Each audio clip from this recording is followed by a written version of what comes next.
We're back. Episode, what are we on, Panda? 4? Is this 4? Oh. Yeah, 4. Welcome, guys, to the Aim Down Sights podcast. This is episode number 4. And yes, we will be talking about the 30 frames per second thing and Hellblade. Sorry if you don't like that, Def Leppard, but it's got to be addressed. We got to address it. It is what it is. But welcome out, chat. Welcome, panel. We got Red Dead out here. Obviously, Next Gen Nero is not with us tonight. He is spending some time with family. Hopefully there he is. Let's go. What's up, Nero? He's in the chat. He's with us one way or another. So we love that guy. Appreciate him and all his gaming knowledge. But tonight we got David Whitaker with us from Level 1 Gaming. If you don't know who this is, you probably should. You should be watching his stuff, looking him up. He's got a great website too. Man, they all I heard from everybody at PAX East, the Iron Lords and everyone, was, David, how hard you were working there, man. So welcome to the Aim Down Sights podcast, but congrats on everything you're doing, man. And happy to have you, man. So welcome to the show. No, I appreciate it. Listen, that intro was heat. Like, I'm over like, I saw you do a little bob there. Yeah. Yeah. I came on like, this from the graphics to the sound, this thing is it's so freaking good, man. You guys went into that. I'm in love already. Months of work and months of. Ask Panda how many times we picked so many damn songs, but that one just hit. That hit, and we worked on the graphics forever. So, yeah, honestly, thank you for liking that, because I'm not a graphic guy, and that shit took me months. That probably would have taken someone else a week, but for me, it took like 2 damn months. Hey man, pat yourself on the back, both of you guys, man, because that thing. If you're not excited to hear people talk about video games after hearing that intro, then you don't like podcasts or video games, because that thing. That's right. Perfect. Let's go. Love it. Yes.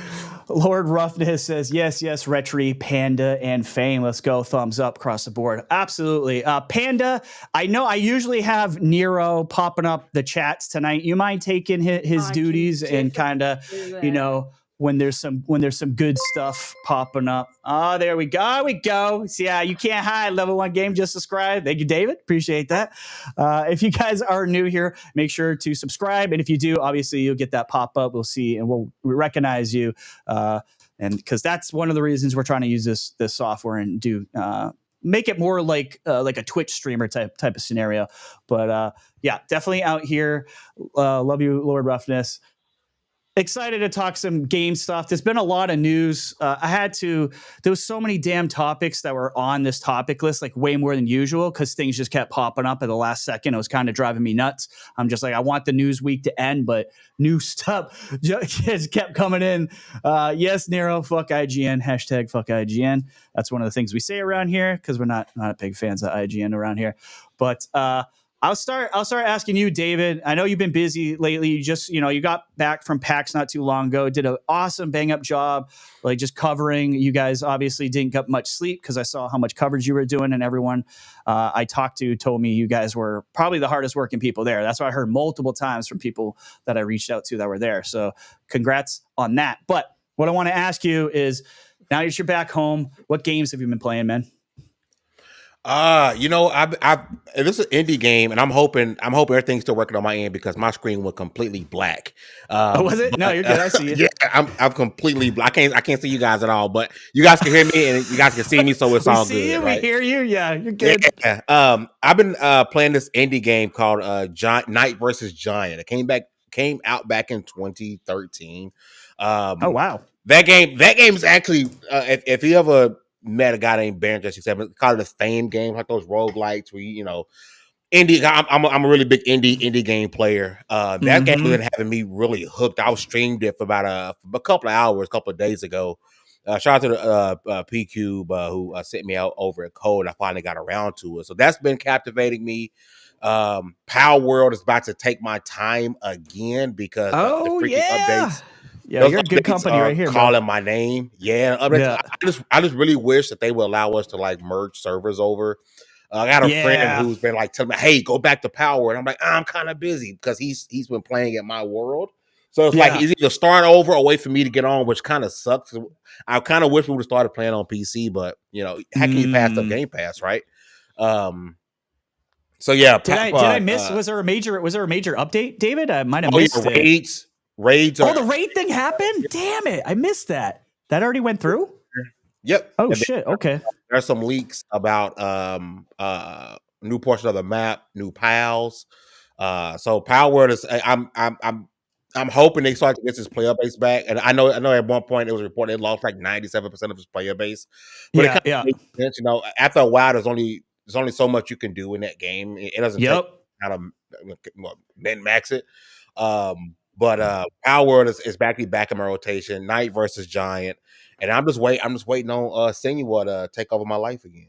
There you go. Let me ask you a question. I know it's only April. It's the beginning of April. It's still early in the year, but I'm curious because Power World was my game of the year this year so far. Something else trumped it, and that would be Dragon's Dogma 2 for me. But do you have a game of the year so far for yourself personally?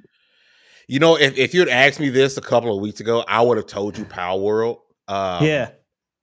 Because that I think for what it did, I don't want to say culturally, but it being such a phenomenon, right? It was an absolute phenomenon, right? It was the talk of the town. You had people, oh, what is Nintendo going to do? Are they going to sue? Are they going to do that? And other people, other people saying, hey, this is the Pokemon game I've always wanted, right? I think it was because it was so good and it was so tantalizing. I still think it's up there in contention. As far as right now, it might still be mine. But it's going to be interesting to see how quickly that kind of falls away. Yeah. Well, that happened to me, David. Like I was like, there's no way nothing's going to touch Power World. It's up here. It's too damn good. And I'd never played Dragon's Dogma 1. I knew nothing about it. Red Dead Panda was just like out here on the streets, just pushing it. And I'm like, what's the big deal in this fucking game? Like, who cares? And then I got it. And oh, you got that dogma in you, Rhetri. Oh, I got that dogma in me, just like the Twitter, yo. I got that dogma in me 100%. This game, oh my God, I love it. It's bringing me back to Elden Ring, my Elden Ring days, man, when I was stuck on that too. Roughness is asking, Rhetri, how you guys getting on with DD2? He says, I'm 72 hours in and hit a new area today. Batal. Yeah, I did get to that area, Roughness, way too early. I went there way too early and got my teeth kicked in, so I had to upgrade. Pete did too. And I was like, get out of there. I was like, don't you go there. You're not high enough yet. It took me like an hour and a half just to like get out of the area. Like every 10 steps I was getting wrecked. But yeah, good to hear. I mean, obviously, I think we lost him. All right. He'll come back in and I'll plug him back in. There he is. I'm going through it right now. I apologize. You're good, dude. Yeah, my internet's doo-doo, so yeah, I have issues on this end too. But you're back. You're here, so I can see you guys again. Okay, good. I was going to say what you can do is you can always go to the YouTube page if you can't see us through the software or something. I don't know what was going on in your end, but yeah, I was saying, David, it's good to hear someone else that enjoyed Power World as much as I did. Because on the other podcast I do on the Gamers Council that we do tomorrow, that like me and Dave, that's the other guy podcast with us, Dave. Me and Dave, that's like our game. Like Power World was it for a while. It is so damn good. I picked it up. I touched it for a little bit, but I was waiting for it to, I guess, become more stable and just add more things into the game before I really wanted to spend a hell of a lot of time in that game. So yeah, I will pick it back up again. It is. I'm 128 hours into Dragon's Dogma 2, so like that's a time suck Lord. too. I know what you did this week when I was playing Fortnite. Oh, I saw you every time in my Discord. I'm looking. I saw you DD2 every time. So I needed to step away to see if I could step away. You know what I mean? I played Halo for a little bit, and I was like, oh, I can't DD2. Yeah, dude, it's hard. Like I like a lot of shooters and stuff too, but man, once you get into these games, it's hard to step away from some of these. So yeah, hey, C Money, I saw you and King David playing some Fortnite together. Thanks for the invite, you jerk. I didn't see an invite on my screen. That's fine. I'll forgive you. That's all good. I was playing with the full crew anyway. What's going on, brother? Yeah, so I would ask you, Panda, what you're playing, but we all know what you've been playing. You're at 128 hours. You're so far ahead of me. And DD2, it's an addiction. I picked up a bow that gives you like 3 to 4 times extra XP, but I haven't used it yet because I'm just finishing off the Trickster vocation, and then I'm gonna need that bow. I've got the Warfare archer. vocation to finish, and then I've completed all 10 vocations in the game. So I'm so close to completing all of them. But I faced off against Medusa, and she is fun. And she kills your pawns. Ooh. And she, oh yeah, poor you pawns. need like the special shield which you can use to like petrify her with it. And then like when you defeat her, you get this really cool headpiece, which means that you can give that to your pawns so they can go in and fight her and not get petrified. Do you get to keep the petrified shield, or is it just for her? Is it specific? I mean, you can use it. Yeah, you can use it. Oh, you can use it. Okay. Specifically designed for her though, but you can use it for anything else. Yeah. Oh, that's sweet. You have to be a fighter to use that sword and shield. Oh, right. Yeah, that makes sense. That makes sense. Okay. Yeah, I see. What's going on, Gerald Spartan? Say hi to some of my peeps here. Def Leopard, what's going on? RSJ, I'm sure you're playing Final Fantasy 14 right now. Probably not listened to me. I saw you earlier. Sanchez Gaming, he says, I'm back in Power World after the new raid dropped. Yeah, man, I don't know how I missed the raid news. I don't know how I missed that. Fortnite. Yeah. Great game saying Power World not my type of game. I think it's dope. How it blew up though. Yeah, I mean it's not. Look, Minecraft's huge. I don't touch it. It's one of the biggest games on the planet. It's not for me. Baldur's Gate 3, everyone loved it. I bought it. I didn't like it. So you never know. You never know. I liked playing with other people. It was great when you're playing with other people. That's true. You and Pete did play. I probably should have joined you. But I was so new to that game that I was like, I want to learn this by myself, and it just I don't know. It should have hit, it just didn't hit for me. I can't really explain it. It is what it is. But I'll get into the first quick subject, and I just want to bring this up because I am the Game Pass guy. I love Game Pass, but on the other side is PlayStation's PlayStation Plus service. I thought this was kind of interesting. They got Dave the Diver coming this month, as well as Tales of Kenzera, Zao, which I've been propping up big time. Play that game, buy that game. That game looks fantastic. Yeah, yeah, it's gonna be like I think it's like $18 when it goes on sale. But it's going into PlayStation service. I was kind of hoping it was going to go into Game Pass, but now I know why it's not in Game Pass, because we know how those deals work. It's going one or the other usually. But Dave the Divers, and I mean that was indie of the year according to some people. Some people say it's not even indie at all, but not an indie, yeah, I like the indie that's really not an indie. But those are two pretty good gets, I think, from PlayStation. So it's nice to see that, at least on the Tales of Kenzera side, that they're doing a day one contribution to the service. So I guess it's okay to do day one on PlayStation Plus now. I mean, I know that's not the first game, but hear me out. I think it'll help. I'm gonna do. Go ahead. Yeah, I want to get my PlayStation brethren always say to do. And I'm gonna support the devs by going out and buying the game day one on Xbox. That's right. Because if you pay a subscription service, you're not supporting the developers. So I'm going to buy it on Xbox day one because the game looks amazing, and I'm gonna support the developers. Support them, help them out, feed the devs, man. They need it. Hey, and this is their first game too. They're brand new studio. Tales of Kenzera, it looks fantastic. Red Dead, you got anything add to add to this whole PlayStation thing, adding those games? And I just wanted to poke the bear, really, just kind of shove it in their face a little bit. To kind of what David said, it's like thought we're not supporting them if we're playing this in a subscription service. Honestly, what's going on? I think it's fantastic news. I think it's bloody fantastic that these games are going there and getting an audience right away. My concern is the numbers that actually subscribe to that service don't probably, I think, move the needle too much. Yeah, I don't think it's going to move the needle too much. And I don't see people looking at these games and going, I'm definitely going to subscribe to this service for them. I don't. Because I don't think these games like Game Pass fodder is what they trash talk around Xbox games that are like these smaller indie games. But you and I both know, all of us know, that playing Game Pass and being introduced to some of these smaller games have been absolutely amazing for defining and redefining me as us as gamers and what we like. One of my favorite games I have played is Tinykin. I can't. I love you, Panda. I love that if game. I wasn't married, I'd marry you. It is one of my all-time. I love that fucking game. God damn it.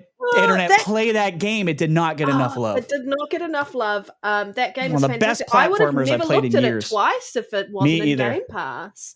And so I think this is great that this really starting to look like they're investing more into that streaming service, and they're testing the waters with smaller titles and giving their fan base or their consumer base a little bit more of a palette around different genres of games and things like that. And people can stop focusing on those big AAA, graphically impressive games that they have made their bread and butter on and start to diversify as gamers themselves. So I think it's fantastic. I am also of the mindset of poke the bear, and exactly what you said there, Pam, around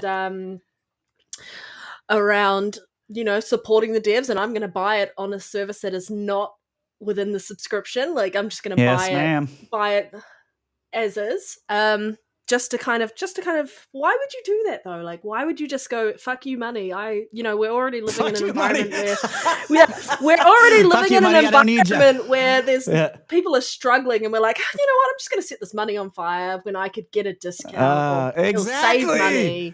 It's like the dumbest thing to do in the world is just go, you know what, I'm struggling. Who needs I'm going to support those devs to the point where I can't put food on my table. And to RSJ's point, aren't you supporting the publisher, not the dev? Exactly. That's why we make fun of them, because it's bullshit. It's a bullshit narrative, Becca. That's why every time I say that, like, the fucking dev ain't seen a dime of that. With DLC, they ain't seen any of that shit. No. They have a salary. What the fuck? They're not seeing any of this money. There you go. He loved Tiny Kid too. Appreciate you, man.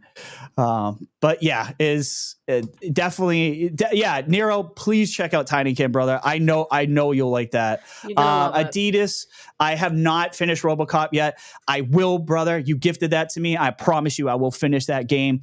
It just came at just so many games came out on Game Pass at the same time.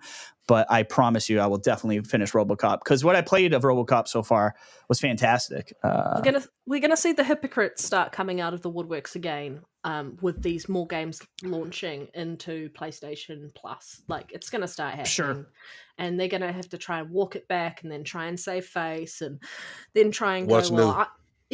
well, then they're gonna go, well, I tried it. I'm now gonna buy it, and we're like, you're using all the same arguments that we used against. Like, honestly.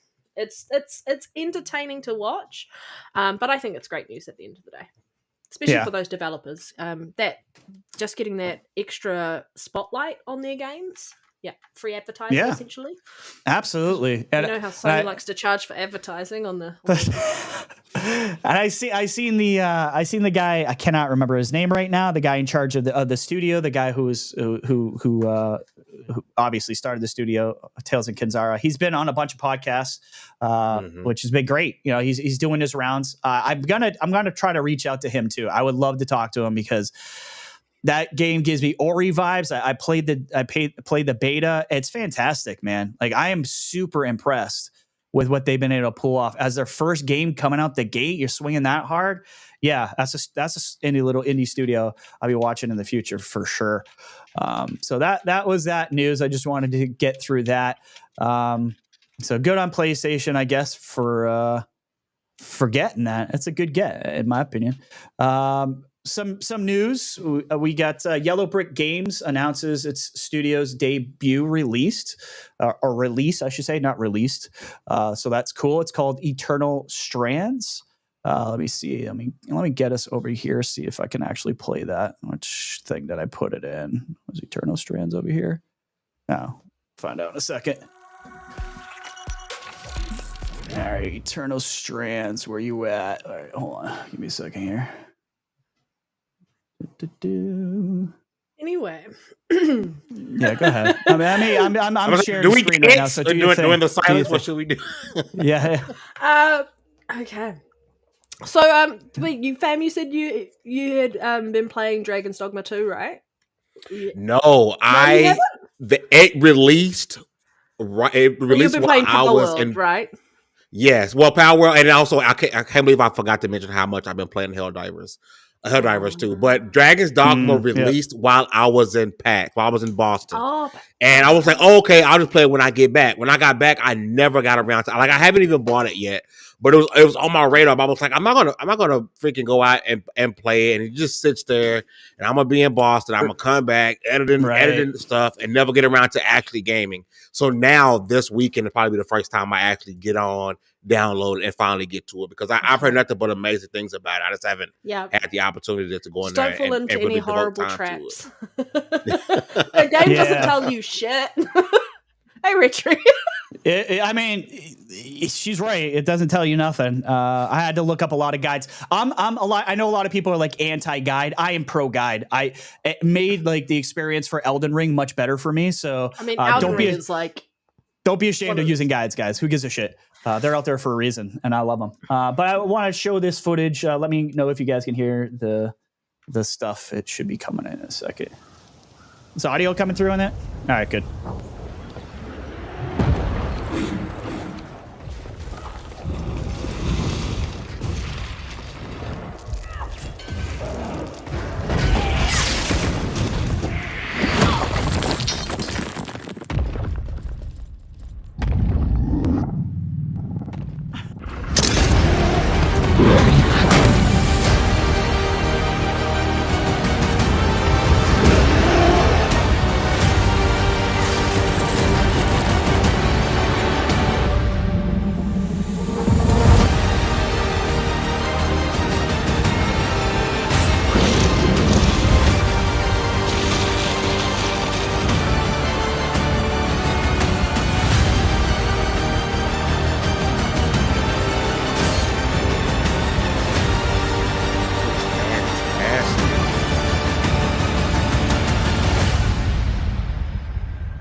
I mean, I don't know. I thought that looked pretty damn good. Yeah, that looks good. Go Yellow Brick Games. Yeah. This is why anytime like people go Monopoly, the industry, I go, here's another example. Here's another example. A new studio you never heard of. Most people, 99% of people probably never heard of Yellow Brick Games, because I forgot they even existed.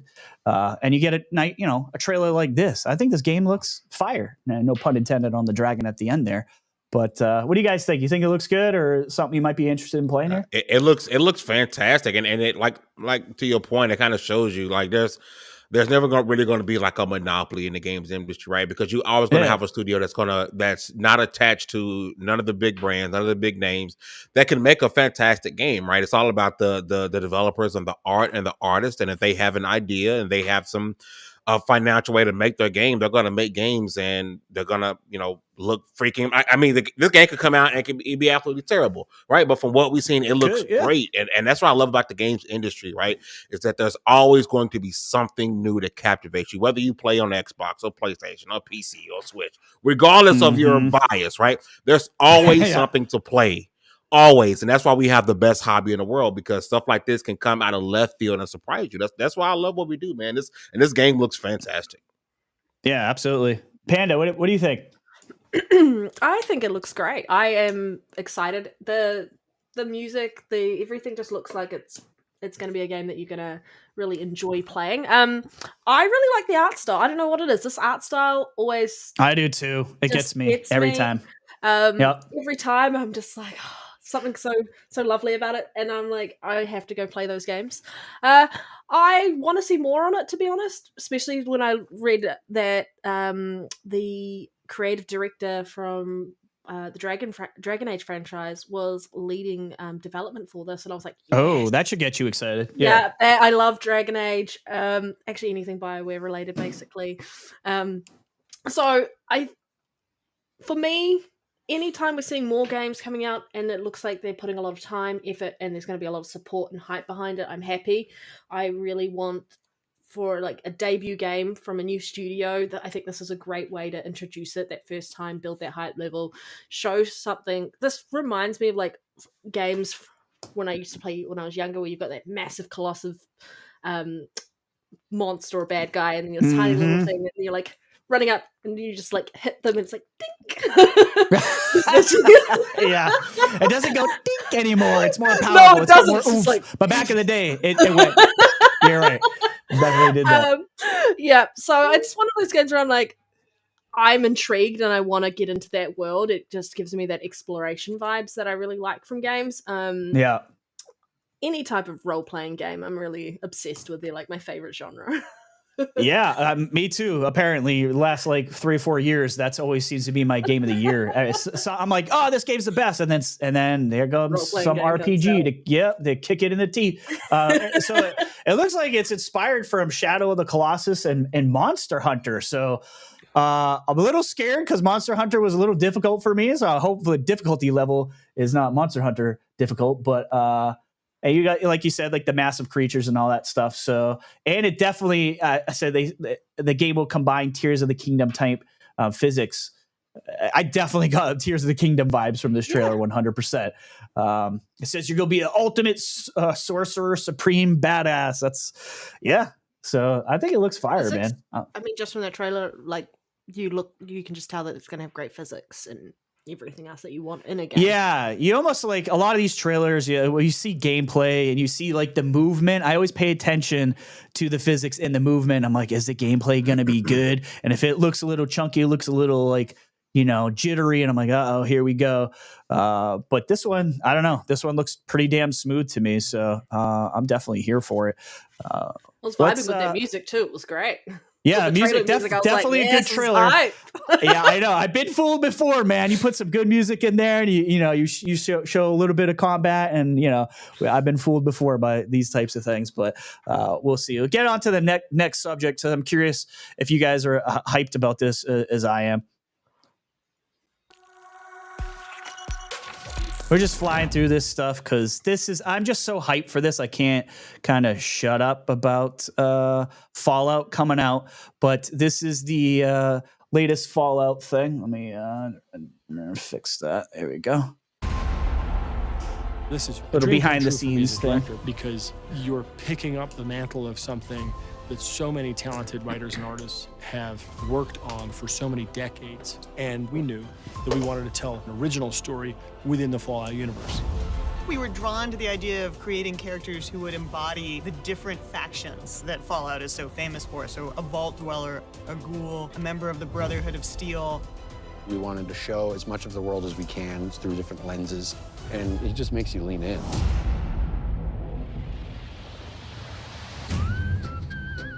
My name is Lucy McLean, and I'm an active contributor to the well-being of my community. She is doing her duty. She's rebuilding America. And then she really has her whole world rocked. She comes out onto the surface and experiences the world for the first time. Excuse me. Hi. I just want to ask you for directions. And then it gets real ugly, real fast. Hello again. The ghoul is someone who has seen the worst that we have to offer as human beings. He's about as ruthless as they come. Fallout explores the chasm between the haves and the have-nots in a world where it's kill or be killed. We find Maximus as a recruit. He's a part of the Brotherhood of Steel. Seeing these T-60s, something that symbolizes power, it's a moment of awe. The introduction of Lucy, and I don't think it's anything that he would have ever expected. The Wasteland is very different from the Vault. Fallout does a really great job of showing both sides of that coin. I love a big setting, so to be able to juxtapose the real human emotions with this large scale is a kind of story that I like to see. There's a tone reminiscent of The Good, the Bad, and the Ugly meets Dr. Strangelove meets Star Wars. Balancing the darker, more emotional moments with the profound humor creates the unique tone of Fallout. You're an actual vault dweller. I am. I thought all you dipshits were dead. Practically every person I've met up here has tried to kill me. You have never been on a ride like this before. You look out at this wasteland, looks like chaos. But there's always somebody behind the wheel.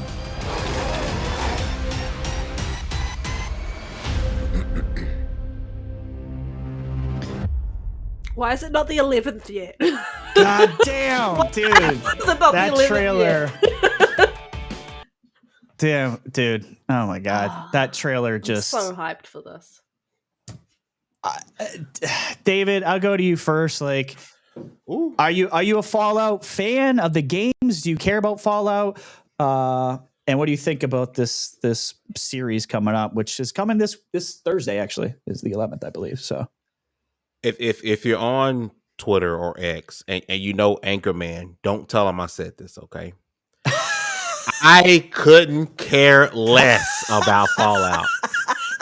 I've never. I love your honesty. I love the it. smallest about Fallout. It's never gotten my attention. It's never like, oh my God, Fallout. Not saying that I think it's bad, right? I can appreciate things for being great and say, you know what, that's probably just not for me. Right? There was not to go off topic, but there was a moment for Hi-Fi Rush. People thought it was a gotcha for me. And it's not a gotcha for me. I think a Hi-Fi Rush, that's the game. I don't like it. I don't like rhythm-based games, but I can appreciate that it's a good game.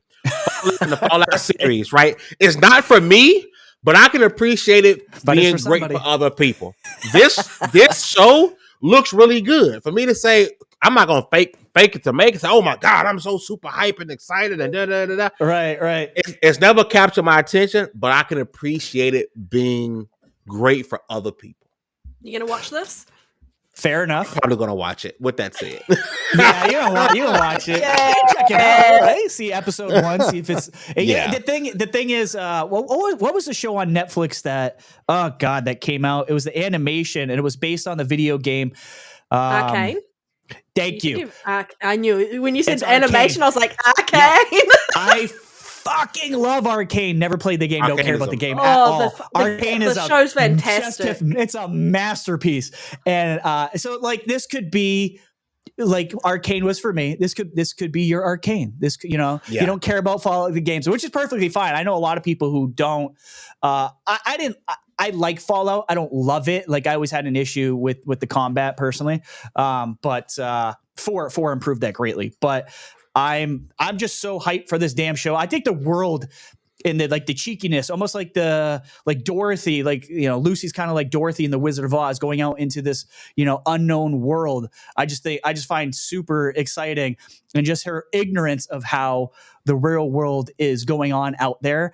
I love that they're doing like the cheeky humor. It's kind of reminding me a little bit of The Boys on Amazon as well, where they don't shy away from kind of going there and making fun of shit that's on there. But Panda, what about you? Are you excited for this Fallout show, which is in days from now? I am super excited. Like I said, I wish it was the 11th already. It just feels like tonally and like listening to what they've talked about is we could have had a Fallout show years ago, and he just didn't vibe with it. And yeah, he denied a bunch of people. He denied a whole bunch of people. He denied a bunch of scripts before he let Nolan before he agreed on this. Take the reins. You can really see there's a lot of love and heart, and like just the level of what you're seeing in the trailer around the detail and the care around making sure that this game comes to life in this particular format on the big screen. And I'm glad it's not a movie. I'm glad it's a TV show, because I feel like many times have genres or movies taken a gaming IP and utterly condensed and destroyed the soul of that game. I completely agree with that sentiment. Yeah. I don't want any, in my opinion, I don't want any video game stuff to be movies anymore. I think they mentioned that BioShock was going to be a movie, and I was like, damn it, everything should be a series. Let it breathe, man. Series. Yeah. Let it breathe, you know? Yeah. And you just look, everything, like it's like what I loved about Fable, the humor, and this is clearly woven into the script, all the different things around it, because you got these innocent vault dwellers coming out into the world, and then reality hits them, and even her like, can you give me directions? Like pointing the gun up and like with the looking gun. at the fact she's she's like, wait, why do I need to put a gun out to like ask for directions? But it's like, it's those little things that kind of you're like, yes. That's what I'm liking about it too. It's the little funny touches. Like I think I just like The Last of Us. I remember watching the previews. I'm like, this is going to be a hit, dude. Like, it had the right people, the right actors, the right writers. All that shit's important. That's what this show had that Halo season 1 did not. And that's why I think this is going to be a big deal. I think it's going to move them needle. I really do. Even though shout out to Halo season 2, it is fire. Season 1, not so much in my opinion, but season 2 is much better. Season 2 is just for Halo. Season 3. Yeah. Why did it end there? I wanted to keep watching it. I'm so glad that they got new showrunner for all the difference in the world. Like, you got the right people behind the show, and you can turn it around. So shout out to those guys. But yeah, that season 2 for Halo has been fire. So yeah, I wanted to gush a little bit. I thank you for being honest, David. I love when people like, I don't want an echo chamber. You're not into, I love that. That's what I can tell where you're going. I was like, I don't think he's down for the game. Original Fallout on PC, like the original point and click like style game before before Bethesda got their hands on it. Yeah. Yeah. Damn. Yeah. All right. You're an OG. I wasn't. Geez, I'm trying to remember when I started. I might have started at 3, actually. I don't know if I played the other ones. So 3 and then New Vegas? 3 New Vegas. Yeah. So I played that. New Vegas is my all-time favorite, without a doubt. I knew they just. What was that? That was Obsidian, right? Was New Vegas? Yeah. New Vegas. So yes. There you go, Obsidian, owned by Microsoft. So I'm just saying, another great studio. House of the Dragon coming out this year. Damn, everything's. Is that this year? Is that coming out this year? House of the Dragon. House of the Dragon next season, yeah. Yeah. Shit. Okay. I'm so confused because like Stranger Things was like, by the way, like 2 years apart. Yeah. Yeah. I'm down for that. I love me some dragon shit. Little side tangent, but. When me and my wife got married, she did a lot of we're such nerds. Did a lot of Game of Thrones like shit like in her wedding. Like she made like fucking eggs and did like you didn't do a red wedding vibe. No, I'm kidding. Dude, everybody does. So we turned it into a red wedding vibes. That would have been my idea. She would have been like, no, renewals, we're not doing right? the red That's wedding, for the vow renewals. Right, exactly. We're just gonna fucking kill everybody. There you go. Lord Rudna says 3 New Vegas, 4 and 76. Love them all. I didn't really give 76 a fair shot. I know. I seen like Colt been talking about it. A lot of people have been talking about one of those games that started out rough and is in a great shape right now. It's all time, man. Like there's so many damn good games coming out. I'm just like, can I really like start another Fallout right now? I don't know. I mean, shit, I got to finish RoboCop. So. I mean, Next Gen Nero's right. We need a Gears of War show. Oh, dude, I've been begging for. I want Gears to go back to kind of like a horror scary theme, and I want a horror based show on Gears. Gritty, rated R. big set pieces and Gears of War 6. Like, yeah, I want to be like, make me regret playing this game because you've hurt my soul. Like, that's what I loved about the original trilogy. Was just like, and don't make it open world, and then you were like, and don't make it open world, right? Oh, please yeah, don't make it open world. So you were not a fan. All right, so you guys were not a fan of the open world aspect in the last Gears. Okay, I mean, I liked some of the stuff you could do when you were doing open world around the traversal. That's what I liked, the traversal. The traversal, but going to place, I was like, no, that's not Gears of War to me. Yo, that's not about as every far game as I want it to go. Yeah, Hive Busters though. Hive Busters, fire, but I kind of agree with you guys. Like it, I think there's this weird sentiment that everything's going to be bigger, everything's going to be open world. No, linear games are okay too. Let's get some linear games. Let's get, that's also on the topic of like length. I'm okay with I'm okay with like Hellblade 2 being a shorter experience, right? Like give me more of those. At least it's priced correctly, right? On length, $50. Have you seen the fact that people have now keep reducing the length of that game? First it was 8 hours, now it's 6, now it's 5. Someone was saying 3 to 4, and I was like, where are you getting your information from, people? Like, what the hell's going on? Like, here's the thing. Like, I do a lot of stuff on Game Pass, and I use I advertise like the time to beat the games because a lot of people like that, and they want to know how long it's going to take them, how much time they got to commit. I can tell you, every time I go to that website, whatever the amount of time that it says, I'm always over 100% of the time. Maybe it's because I have ADD and I'm like, ooh, piece of candy, and I go over there and I got to go do the other thing. But I have never, ever fucking beat when someone's like, it's a 7-hour game. I'm like, not for this guy. It's going to be 14 hours. Like, I never can finish it on what the average gamer finishes. I guess maybe I'm just doing circles or some shit or getting lost, but I don't know. But yeah, I think this looks fire.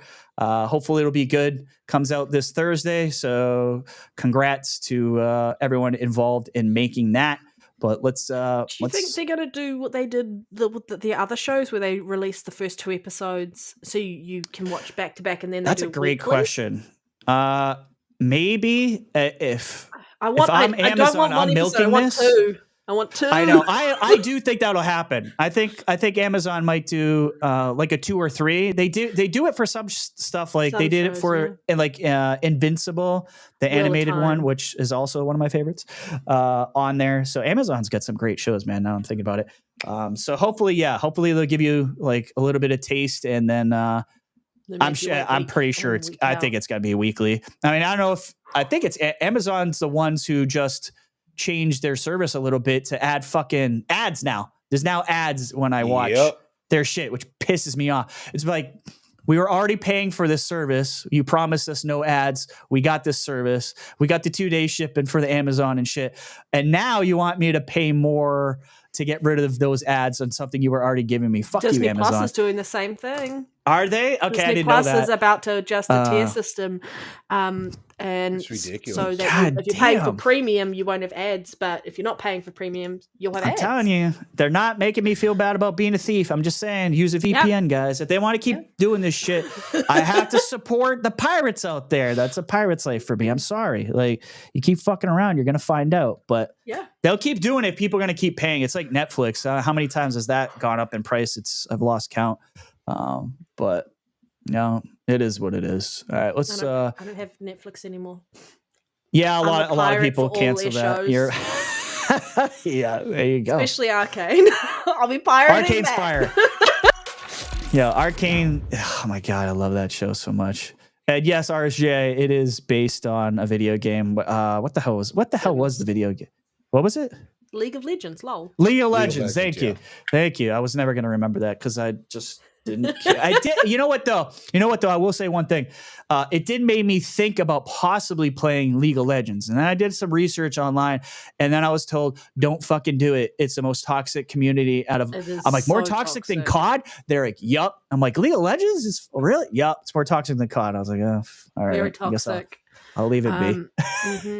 Oh, the art style, just the way that honestly, that show is it is chef's kiss. It's so gorgeous. I love it. And the story, great writing. I was like, the story is just really good. Yeah, makes you care about the characters, and when bad things or good things happen to those characters, you care, and that's good writing. Music is absolutely on point on that. Okay. So now I want to watch the show again. I know, dude. I've watched Arcane like no joke. I don't usually like 3 times. I don't repeat anything, but I've watched Arcane 4 fucking times, and I don't do that with anything. So that's how good it is in my world. Cybergun just says, can't wait to see the Fallout TV show. Yeah, you gotta pay to be ad free. Yeah, it was like an extra $3 or something like that. I don't remember exactly what it was, but I know I'm not paying it because I pay them enough. They get enough money from me, Amazon. What's going on, Web Dave? There's my co-host right there for tomorrow's show on the Gamers Council. What's up, brother? Just out here chilling. We got about 34 people on YouTube watching us, and another 40 or so watching us on Twitter. Appreciate you guys. You got the Twitter people are really holding it down. I'm surprised how many people watch this on Twitter, but that's why we simulcast this shit. So we got over 80 people watching us right now. So thank you guys. Nice. That means a lot. We're only 4 episodes in. This is a new show, so we definitely appreciate all the support you guys are giving us. Let's move on to the next subject, which is some pretty cool Xbox stuff going on. Exclusive from Windows Central. It says Xbox President Sarah Bond has set up a new team dedicated to game preservation and forward compatibility. The backward compatibility program will continue to future Xbox hardware. So per emails received by Windows Central, confirmed by Microsoft as genuine, so this is real, Xbox President Sarah Bond recently briefed her team on various topics. I wonder if this is the shot that we saw of her on Twitter in front of the cameras. I wonder if this was part of that or if that was something else. I don't know. Oh, from that GDC? No, you remember when she just pushed out an email like last week. We actually had it on our show last week where we showed like the pictures of her at the end of the show, just like in front of a camera, and it said she was. It was a tweet from her saying she was talking to her teams. It could have been GDC related. I'm not sure, but maybe this was it. It says in the email, Sarah Bond reiterated Microsoft plans to build a new Xbox hardware focused on delivering the biggest technical leap ever in a generation. And of course, after all the handheld talk and everything that's come out, we're trying to figure out what the fuck that actually means. We could talk about that, maybe what that might mean to David as well in a second. Sarah Bond also revealed that Microsoft has set up a dedicated team to future-proof their digital game libraries across future hardware paradigms to further build on Xbox's strong history of delivering backward compatibility. It was revealed that Xbox has become Diablo 4's most prominent platform since the game's inclusion into Game Pass, which just basically happened. But I'll go to you, David. Does backwards compatibility, when that happened, when Phil came out on stage and said all that stuff, and to see that Xbox is still doing that, is that something that you personally care about, that you like to see continue going forward? 100%. Not too long ago, Phil Spencer had talked about, he said that Xbox lost the worst generation they could possibly lose, right? And that's what the Xbox One, because that's where really people really begin to build their they kind of honed in and said, hey, my library is built here, my games are here, I spent so much money in this ecosystem, this is where I want to be, right? And so that kind of solidified what Microsoft's move was going forward, was, hey, we have to continue to make sure people realize, hey, if you buy your games here, they're going to continue to be here as you move forward, right? So making sure it's, you forward proof. So the games, you're telling me if I buy, Dragon's Dogma 2 or Hellblade 2, that I can replay these or maybe play them for the first time on the next generation of consoles, right? So backwards compatibility has always been important. I know for the longest time, it was a running joke. Oh, no one buys new consoles to play old games. Bullshit.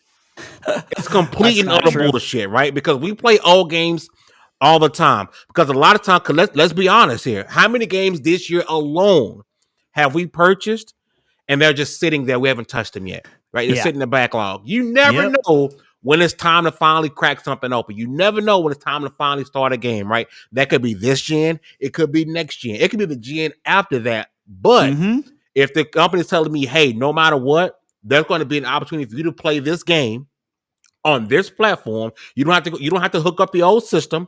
You can play on the new one, and possibly, we know how Xbox does, when we're possibly getting benefits, whether the game's going to be upscaled or whatever the case may be, we're going to get benefits from it.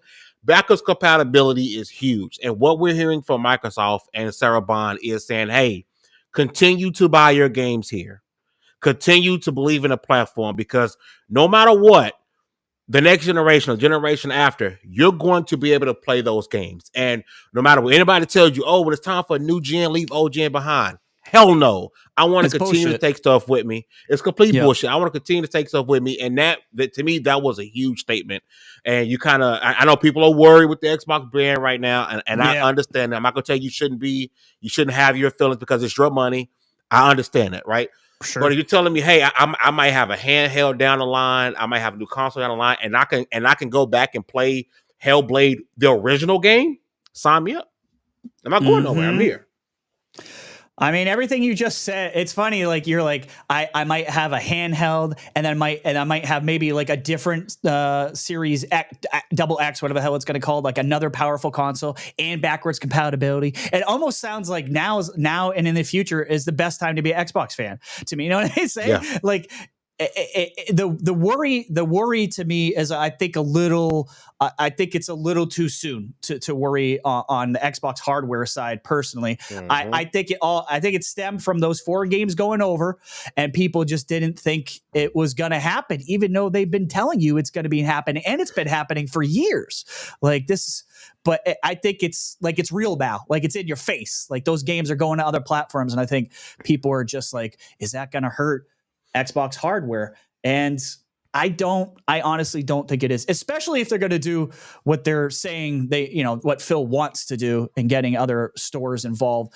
But Panda, what's your whole take on game preservation? And Nero did mention that there's going to be forward preservation as well, probably having to do with like boosting these games on future hardware for Making FPS boosts and stuff like that. Well, I mean, a lot of the games that we saw that were cross-gen or last-gen and were made Gen 9 aware so they could run on the Series X and the Series S. So I think that they're not going to stop with that momentum that they've already built since they announced the backwards compatibility. I mean, the backwards compatibility has been one of the things Xbox has been doing since the 360, and they've continued it on through to right now. And I think it's really important is we all have a digital library, and we want to make sure that we can still play those games in 5-10 years time.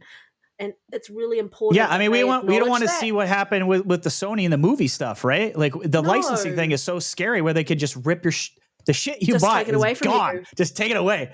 Like it's a scary scenario.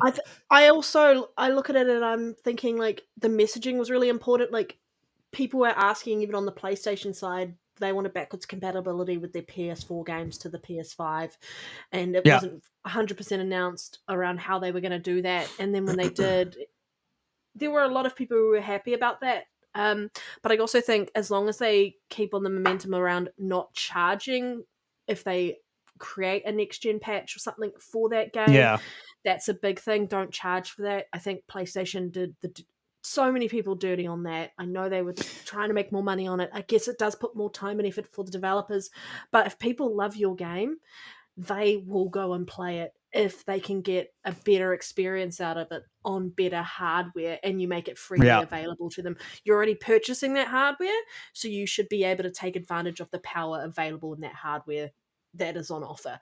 And I think for me, there will be heaps of games that I just want to play again and again and again, but I want to be able to take it with me no matter what Xbox platform I'm using in that respect, whether it's handheld, whether it's the next console. So forward thinking, and that's what I think they're going to be thinking about with architecture as well. And when they design anything future, how do we make sure that we are still bringing our gamers along the ride with us as we transition into the future? And that's a really big, important thing that they're conscious of. And for me as a gamer, hearing that is something that it is the focus is something that I am happy to hear about. And it does put a little bit more trust and faith around where I've chosen to spend my money and where I continue to choose spend my money in the future. Yeah, absolutely. I mean, feeling safe about your digital library is a big deal. And Xbox players got used to this, and they got comfortable with this and just assumed that this was never going away. And it sounds like it's not going to. Like I know we've been on the podcast, we've talked to people like Hargeet, and we know like they are able to pull this off Xbox. Basically, this is like an emulator, your backwards compatibility. So I assume that was never going to go away in the future too. When the hardware gets better, it's easy to emulate older hardware and to be able to run those games even possibly boosted. So I think it sounds like they're reaffirming that they are putting their foot down, and that is not going away, which is fantastic, and hopefully makes a lot of people this we believe in generations crap more comfortable. I mean, that's honestly that was the dumbest line ever. We believe in generations. They just like Microsoft, Sony stepped on plenty of brakes. Generation for your game. Yep. There was a lot of shit said in the last 4 years, Panda, that was not true. But it is what it is. But while I get you here, David, because she was kind of talking about the leap forward and the next Xbox being the biggest technological leap that we've seen. What does that mean to you? Do you think do you think the handheld is real? Do you think it's going to be an AI, some doing AI boosting or something for the system? What do you think the new hardware, or what would you like it to be even? Here's the thing. I don't want us to continue to try to chase this, 4K thing, right?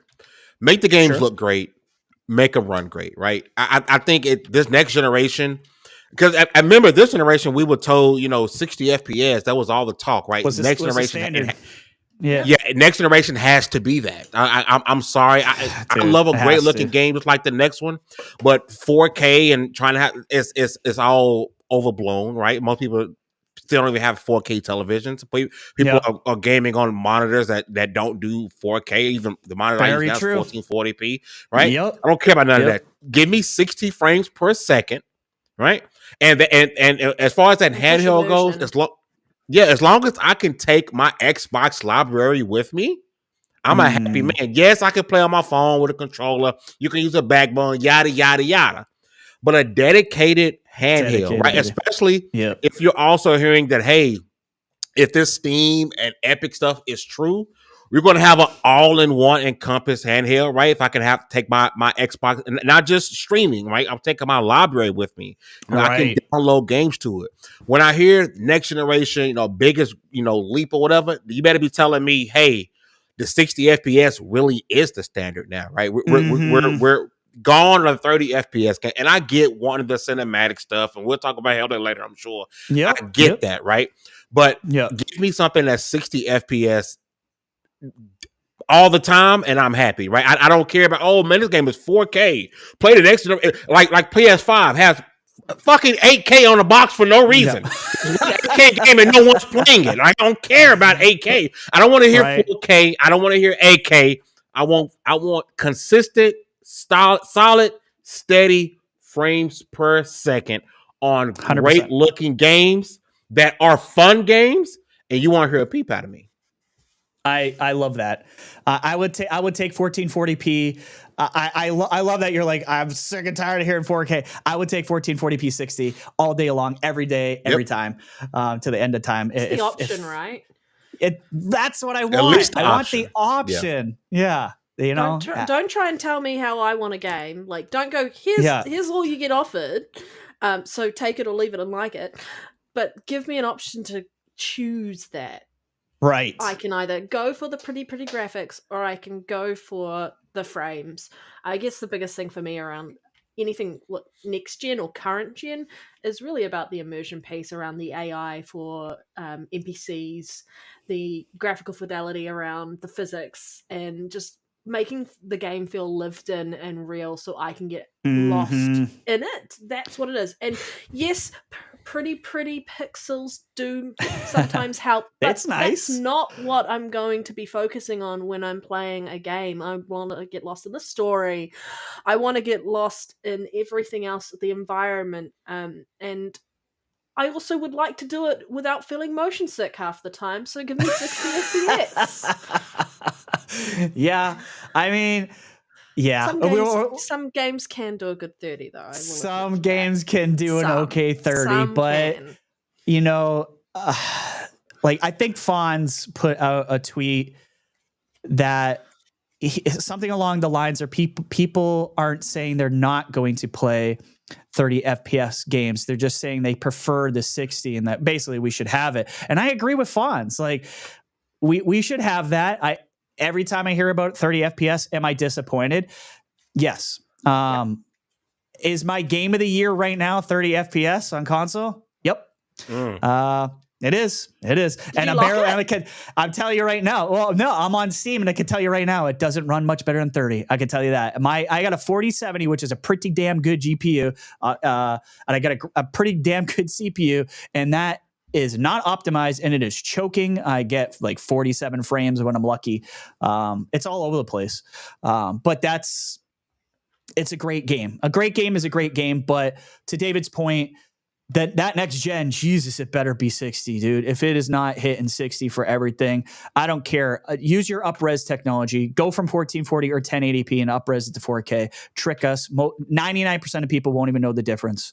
I don't care if I have lowered feet. Like, I don't care about the visual side of it. Just give me 60. That's the bare minimum that I want. But you got the casuals in the gaming community who don't care about frame rate at all. They don't care. This is a hardcore debate. You're right. And so, this is a hardcore gamers debate, not a casual. They don't give a shit. I don't think they do. You know, I don't think they even know. They don't. You know? They want it to look pretty, and that's the casual gamer makes up the majority of gamers, right? We're very small subsection. So at the end of the day, Microsoft and PlayStation, they're going to cater to. They're not listening to us. Play Fortnite. Oh, they don't care about none of that. They want the game to look pretty so they can play Fortnite. They're the casual gamers. Halo at 120. I don't care. Like it's 120 or nothing for me, man. Dude, that's why I can't play below 120 on that game. On the Series, like he mentioned, like David just mentioned, Fortnite. It's fucking 4K 120. I don't know if it's probably up-res, but it's 120 frames on a Series X right now. If you have the right television for it, it's fucking. And I'm getting the same frame rate on my PC that is way more powerful. I'm just saying. So that's. And it's so nice. And I'll tell you right now, when I don't have it, and sometimes my system screws up and for some reason locks onto 30, I instantly fucking know. And I can prove it. I actually have this. It happened to me live, and I said something's wrong with my game. I said something's really fucking wrong. I went back in. It was locked at 30. So those who say you can't notice, bullshit. You can notice. Yeah. You can definitely tell the difference. Yeah. Maybe the casuals can't, but us guys who are paying attention, play a lot of shooters, we know. I think you and I with ADHD, they're like, the fact that something can just immediately distract you enough to be like, I can't do anything until I fix it. I couldn't do it. I would not play it. I absolutely, Panda. I would not move on. I'm like, it is so bad. I like wins. I like getting kills too. So I was like, I'm not going to get as many kills. You're like, I can't focus on anything else other than this now. It's the biggest distraction. Like you just can't. It was. Yeah, I couldn't get past it. That's a me problem. That's obviously not. That's a me problem. The general public probably doesn't give a shit. But speaking of AI, since we were kind of talking about the AI hardware side of things, this is kind of funny. I feel a certain way about this. I think a lot of people are going to care way more about this than I will, but we'll bring it up. This is from The Verge. So Microsoft is working on an Xbox AI chatbot. This cute little guy. I don't know if you guys, right? Oh God! It fucking writes itself. God damn you, Panda! You just gave him fucking ammo. Oh, they're gonna clip that. X-Vault is gonna clip that. We're gonna be on another one of his shows. God damn you, Panda. Yeah, it writes itself. So Xbox employees have been testing a virtual chatbot that can help with support queries and game refunds. So Microsoft is currently testing a new AI-powered Xbox chatbot that can be used to automate support tasks. Sources familiar with Microsoft's plans tell The Verge that the software giant has been testing an embodied AI character that animates when responding to Xbox support queries. So like Clippy 2.0, I guess. That's where I was going. Bring it back, Clippy. Bring it back, I used to love Clippy. I thought it was awesome. The dog and the cat, but Clippy was the best. The dog, that's right. I forgot about the dog. He says, I understand that Xbox AI chatbot is part of a larger effort inside Microsoft to apply AI to its Xbox platform and its services. The Xbox AI chatbot is connected to Microsoft support documents for the Xbox network and ecosystem, and can respond to questions and even process game refunds from Microsoft's support website. This agent can help you with your Xbox support questions, reads a description of the Xbox chat internally at Microsoft. All right, so anytime there's anything AI related, people are like, people get in their feelings, and I get it. I could not be the exact opposite. I use Alexa, I can't say it because I use her every day.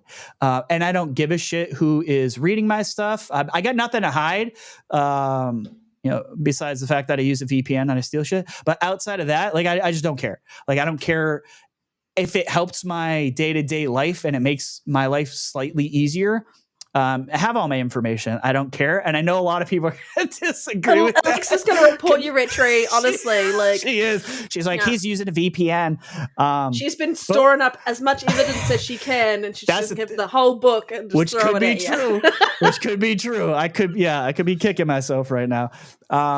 But David, I don't know. What do you think about this AI chat bot? And, it's helping with refunds. It's going to help, people maybe as like I don't know if it's going to be step one. I don't know if they're going to have live people anymore and you go to the chat bot first, and when the chat bot is stupid and can't get what you need done, then maybe it'll push you to a person. I don't know. But what do you think about this whole AI helper, I guess? Listen, all you got to do is bring back the Kinect, and I'm one step closer to being Tony Stark. That's all I care about. Honestly, I'm cool with it. I got no issue with it. If it makes my life easier, seamless, that's fine. As long as when I say customer service, you get me to a person, and I say, well, I want to help you out first, Fane. Fuck no. Real person, please. Give me a real person, Representative. I'll be back on the other end. Like, oh, shit. Representative. That's as long as I can do that, you're fine. Make my life easy. I'm cool with AI. You just get to choose the voice of your chatbot you're talking to. Oh, I want Morgan Freeman. I want that. Oh, hell yeah. No, they had them on Amazon. You remember that shit? Yeah. You can choose them. I was like, hell yeah. And they're like $4. I'm like, God damn it. I'm paying it. You have to. You have to. You have to. Yeah. I'm with them. Morgan, refund this game is trash. And like, come on now. That'd be freaking awesome. I'll do you a solid. Yeah. That was terrible. I used to have a thing that actually sounded just like Morgan Freeman. I should have hooked it up on this because I actually have a voice changer that does that, but it is not hooked up right now. So David, all right. I was wondering, like, if you're one of those people who are like, nah, like, I don't trust the government. Like, I don't trust them either. Guys, they're taking our jobs. The same people who are scared of that are also looking directly into their phones as their camera is looking at them. Exactly. Trust bro. Like, come on, bro. Like, you're looking into a camera saying you don't trust the Kinect. Like, at the end of the day, someone said about keeping workers. I don't want people. That is a good point. My love for AI is that it is a tool for people. Yes. If people lose their jobs, I'm out. Right? As long as this, we're talking developing games, anything with AI. Everything. If it's a tool for people, I'm with it. Make my life easier. But if it's taking jobs, I'm out. It's like machines around, like, how people use them to make their days and lives easier. You are using that tool, and it's the same with AI. We're just in a different technological environment now, and this is the next step, and this is where it's at. And you will have to learn to evolve and work in that. But the idea behind it is take this here, use AI for menial jobs, things that aren't big, and then have people work on the more complex situations that people are dealing with when you run into technical difficulties or refund issues or other things like that. There is going to be a point where an AI needs to be taken over by a human to really finish that off. But again, it means that then it means that they can deal with the more lower risk things, right? And then other people can focus on the more heavy duty, like more involved things. And I think that's really important. Is how do we make these tasks that people don't like doing because they're just menial, and why don't we give them something more complex and they can focus on other things that we really want to focus on around creativity or improving the customer experience, etc., etc. Instead of all of our energy going into this one thing, why don't we push that off to someone else, and then we have a whole wider gambit of things we can focus on ourselves. And that's where AI is going to come hand in hand around improving what we do as humans in general, in my opinion. Yeah. And then we get Skynet. And then we and then we all asked for it. We didn't care, and this whole panel gets fried because Skynet. Skynet approves. Skynet approves of this message. Think for itself at this point, so it's not. It's well, really it's not going to relying on Panda. humans. It's not going to tell you that. It's not going to be like, hey, I can now think for myself. I'm going to fucking kill you. It's like Edie, where it's like Edie's pretending to be a VI in Mass Effect, even though she's an unchained AI. I'm like, I don't believe you, AI. For me, it's obviously it's not a big deal. I think, like, to Panda's point, if it's just like the kind of like the easiest stuff, the lowest, fruit on the tree, and then goes to a real person, then I'm okay with it. That's what I'm hoping that this is. It's cool that you get, it does the refund thing. Be interested to see how. I might just test it, just buy something, just to see how that works. But to David's point, in a way. Yeah, exactly. I mean, I think other companies are already using this sort of thing anyways, it feels like. So, because I'm always like, representative, why the fuck am I still talking to this bot? To David's point. I don't remember where I was going. I totally lost it. This is why I need AI for help. No, you're good. You're good. But anyways, if you guys want to play games with us, we've been playing a lot of Fortnite. That's usually my problem. You can join the Discord group right here. It's called Community Game Nights. If you want to join us, we'll also be playing Halo soon and back into COD. There's the theme. This is called Aim Down at Sights. And yes, I just mentioned 3 different shooters because we play a lot of those. But we actually need to sit down and do a Halo game night. I've been talking it up forever. I can only play a couple of games, and then I'm like, I need that dogma. That's the problem, Panda. She got that dog in her, man. She got that dog in her. Oh, damn. Yeah, DMX up in here. I mean, Power World, and then this game, I'm like, shit. Like, that's shooters are dangerous too, man. You like start playing them, and then you kind of get stuck and playing them for a while. I remember Gaz talking about that too. I remember him mentioning, like, when I start playing like multiplayer games, I get stuck and I don't play anything else. And that's where multiplayer games are a little dangerous for someone like me, because I'll get like stuck in them and shit like that. But what's up, FarQ? Yes, Halo Night, sign me up. Yeah, we will definitely. I know I've been talking about it. I'll talk to Panda about it. She's the queen of Halo. We'll talk to Peter about it. We'll get everyone involved like we did last time. We had a ton of fun when we played. Fuck you, we'll be on the same team so that, so you won't get slapped, as you like to call it. Slapped, yeah. I love that. All right, the next thing we do have to mention, and it's funny that David was talking earlier about like game preservation and how a lot of us play old games, because now we actually know that's a fact and it's true for 2023 at least. So Xbox and PlayStation's most played games in 2023 were averaging 7 years old, almost 10 years old for PC. So on this list, this is Xbox's list, and I will go back and I will tell you the ones for PC and PlayStation as well. But Xbox, number 1, not surprising, my game, Fortnite was number 1. Most played. So some of these are really old games. They average about 7.2 years old. Call of Duty, Modern Warfare 2, 3, and Warzone 2.0. Grand Theft Auto 5. Number 3 was Grand Theft Auto 5. God damn, that game will not die when that next one comes out. Holy shit, watch out. Number 4, Minecraft. Then Roblox, Tom Clancy's Rainbow Six Siege. That one actually surprised me. Rocket League, number 7. Starfield, number 8. Oh, beautiful. The only, by the way, single player game in all of these lists. Apex Legends and FIFA 2023.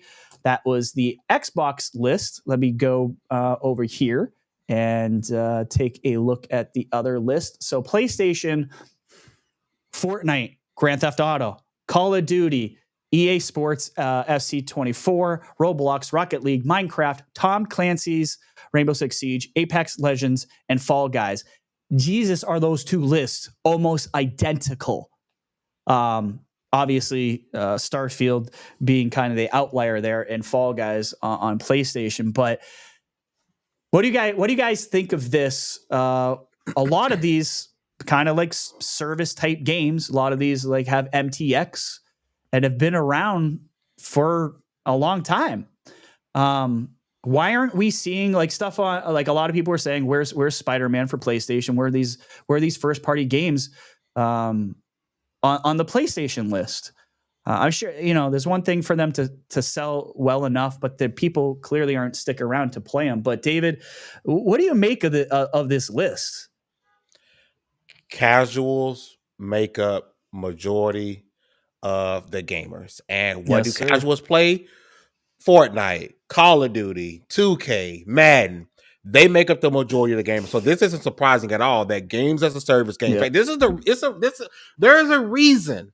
Even though things might have shifted, there's a reason why PlayStation tried to make 12 live services. Yes, you're seeing it. There is a reason, because you make a game, and if it hits, we're talking about a Fortnite or Rocket League, and it hits, you can monetize that game for the next 15 years.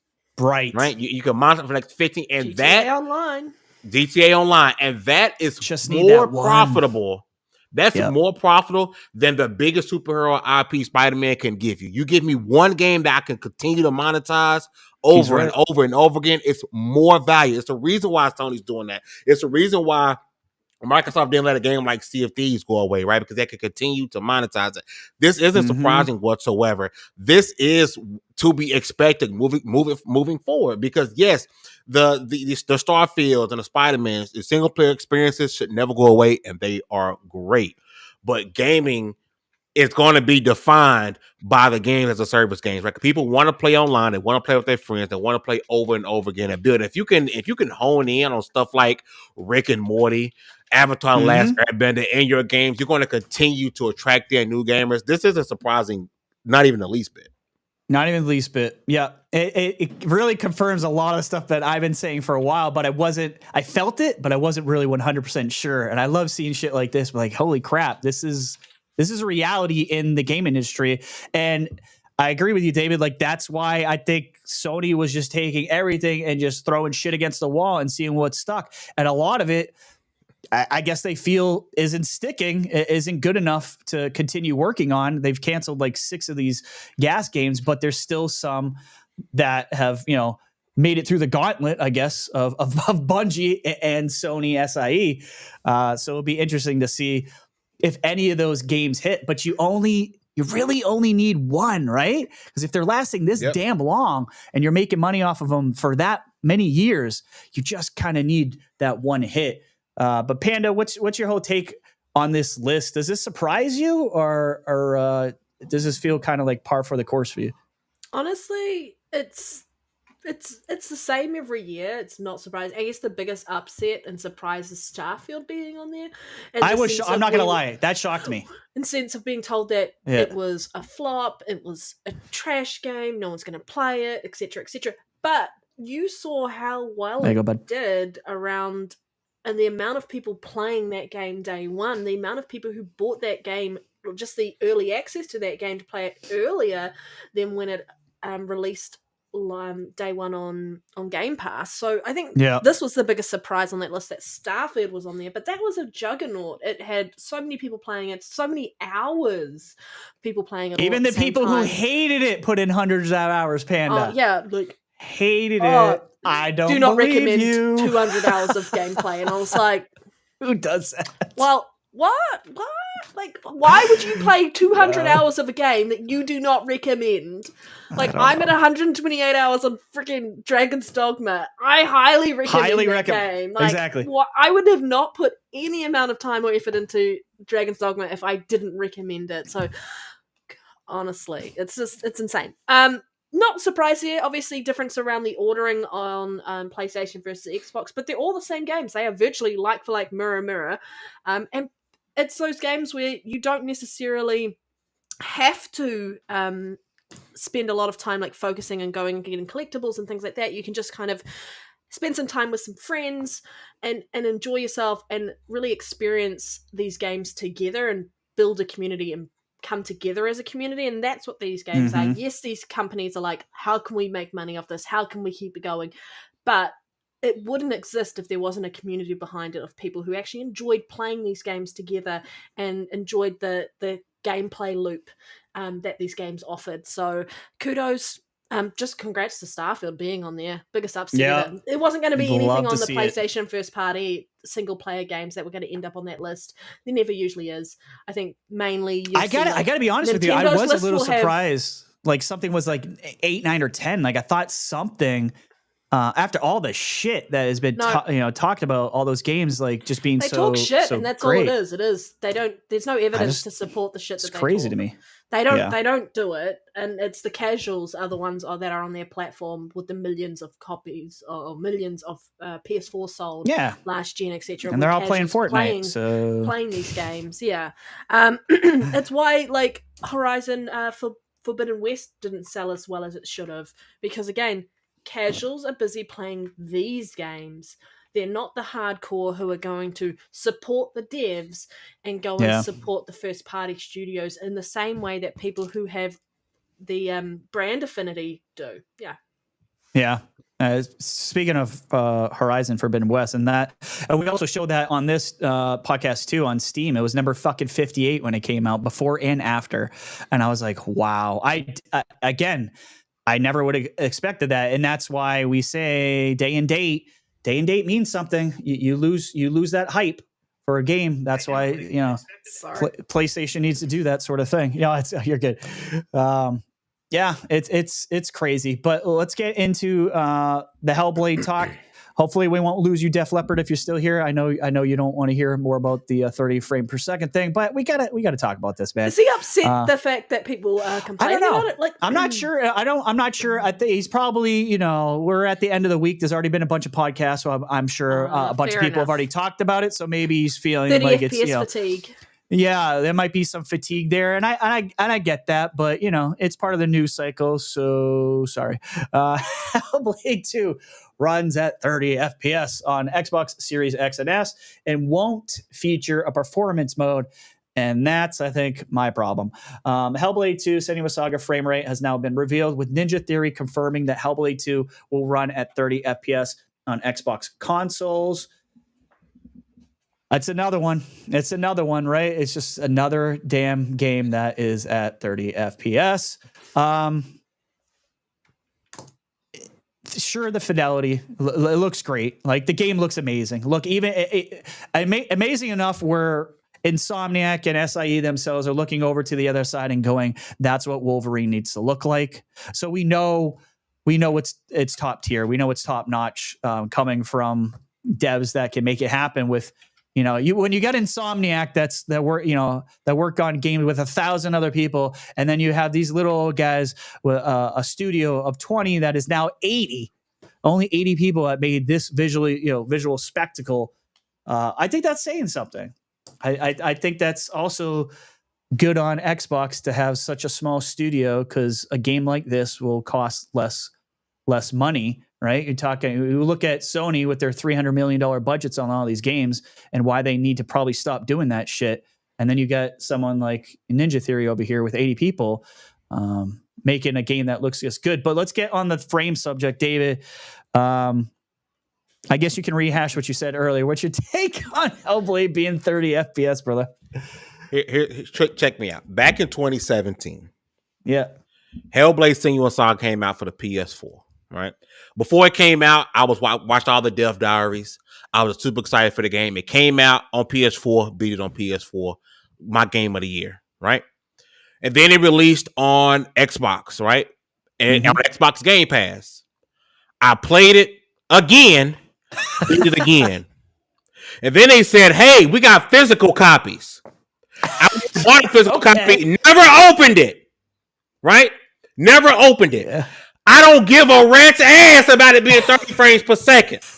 I've been waiting since 2017 to explore a sequel to this masterpiece. I don't give a rat's ass if it was 24 frames per second. The game is going. I'm biased. I don't care. Okay, I don't care. I'm biased. It's going to be. I said it in 2018 when the sequel came out. I don't give a shit if Grand Theft Auto 6 also released the same year. This is the game of the year. I could care less. It looks great. It's going to play great. It's going to capitalize on the things that make this game so freaking awesome. Now, the one thing I'm hoping it doesn't have is so many freaking puzzles. Because there were too many puzzles here. Thank you, David. Too many freaking puzzles. That's my issue. I'm hoping now with the money backing they have with Microsoft, because I understand what they did back then, because they were Ninja Theory relatively was a small studio. We know they had money issues, but they wanted to give you a AAA experience with a AA budget or with an indie budget. That's what happened. You got Microsoft's budget now, give us less puzzles, but from what I've seen in that gameplay, I could care less if it's 30 frames per second or not. This will be played day one, hopefully day zero if we get this review copy. I don't care. And this is not towards you. This is toward anybody who's 30 frames. I don't care. Because what Panda said it earlier. Give me a fantastic game with a great story, and I'm not gonna notice the frame difference if I am sucked into the game. And what this game does with the headphones on, it sucks you in. And Senua is one of the greatest characters ever made in the last generation. It's going to be fire. And yes, that's my bias, Sean. I mean, it's not a bias. It's the fact that you love the game. Like, I'm 100% behind you on that. Like, absolutely agree with you around the game. The first game was fantastic. It deserved the love that it got. And I'm so freaking pissed off with the amount of PlayStation gamers who trash talked Xbox gamers when Hellblade 1 wasn't on their platform and it was an exclusive to PlayStation. So they all played it at 30 FPS. So those motherfuckers who are now complaining about this game being at 30 FPS, they'll be playing it if it's on the PS5. Those people 100%. are frustrating. They're disingenuous, hypocritical assholes. They're playing Dragon's Dogma right now, right? They didn't talk about Dragon's Dogma 30 FPS. Yeah. They were just, nothing. Silent. If you want to complain about it, complain about it. I'm disappointed there's no 60 FPS. I struggle playing 30 FPS games now. Some games do it really well. Dragon's Dogma does it really well. I think Forza Horizon does 30 FPS really well. Cyberpunk does not do 30 FPS well at all. No, honestly, I can't adjust it to 30.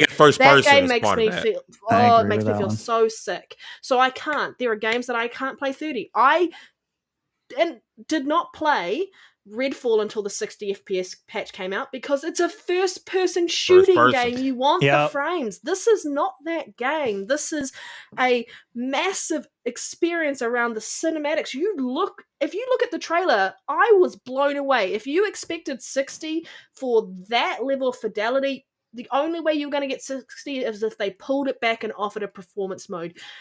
This running at 30 on a Series X looking like that fucking blows my mind. This game is going to be like chef's kiss around people who love looking at visuals, who get off looking at visuals. This is that game for you. It's the best looking game ever to release, in my opinion, which will be. And I can't wait to see the version on PC, because I just want to see what it looks like when you have it on a 4090. I just want to see it. Like, the lighting, the way they've done all the frame. I can't even. It's a cinematic masterpiece in a video game.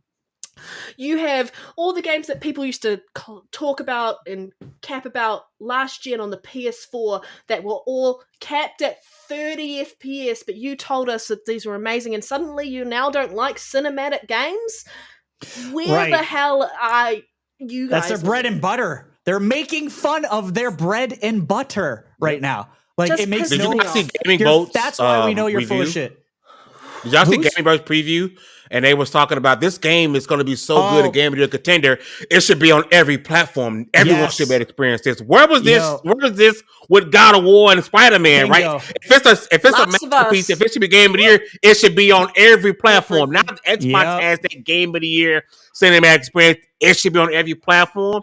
It's bullshit, man. David, they said it multiple times too. I didn't see that till Ham Solo made a video basically making fun of this, and they said it multiple times doing it. I was like, dude, come on, are you serious? We would not get the same treatment for a God of War. Absolutely. There's nobody fucking making videos out there that's a journalist that says God of War should be on Xbox. Why isn't it on Xbox? And that's why we say the Xbox tax is real. because it fucking is. You don't have to believe it. I don't care. But they prove it to us over and over and over again. Fuck Gaming Bowl. Anyways, I'm glad you brought that up, David. But yeah, 30. Go ahead, Panda. Keep cooking. I was just I feel bad. I was just gonna add. Feel bad for talking so much. No, you're good. Now I've forgotten what I was gonna add. Damn ADHD. Yeah, see, I always get you. Gets you every time. Yeah. Yeah. No, you go while I try and remember. Okay. For me, like we said earlier in the show, of course I want 60 FPS. Who wouldn't want double the frame rate, right? It feels smoother when that happens. But again, a lot of people want that cinematic experience, and that's what we're getting in this game. And that's what I don't know who thought this was going to be any different. I think that's where the frustrations, come from. It almost feels like, did you play Hellblade 1? Did you play Hellblade 1? You should have kind of expected maybe something like this. There shouldn't be any outrage, in my opinion, over Hellblade 2 being 30 frames per second. Do we love it? No. Would we rather have 60? Of course. We always want more frames, but it is what it is. I think it's going to play fine. I got all faith in Ninja Theory, and to what David said earlier. Please God, because this team, I don't know if anyone is better than this at this one thing. Please God, use some good headphones with this fucking game. Oh yeah. Because the audio is on a whole new level. If you saw some of the behind the scenes shit that these guys, they went to Iceland just to record in caves and shit. This audio is going to be fucking insane. Wait for it. You listen to the dev diaries and talking about the combat with this game and how the original game they were in that small meeting room and she couldn't lift the sword too high or else it would hit the roof. Right. And they did 2 days of in the combat for the first game, which is what max. It wouldn't have been about 48 hours, 80 hours of combat gameplay in this, where they could actually do proper combat sequences. They did training so she was more confident with weapons and it felt more realistic. And the fact that they're complaining about the one-on-one with the gameplay around the fight scenes, you just look at that and they're talking about how it's visceral it is around. You can feel the weight of the sword and the fact that she's getting more tired the longer she's in combat. And I'm like, that is immersion. Yes, they talk about the Battle of the Bastards around, that's where they got that idea of one-on-one. And I'm like, fair enough. And you're going to have her psychosis mixed in with this. And it's going to make this an absolute masterpiece for people who want to experience that type of game. And then it's going to be a shorter experience. We've been talking about this for weeks about how we like shorter experiences. They're great palate cleansers. Sometimes you don't want to be spending hundreds of hours in a game, Assassin's Creed Valhalla, and never finish it.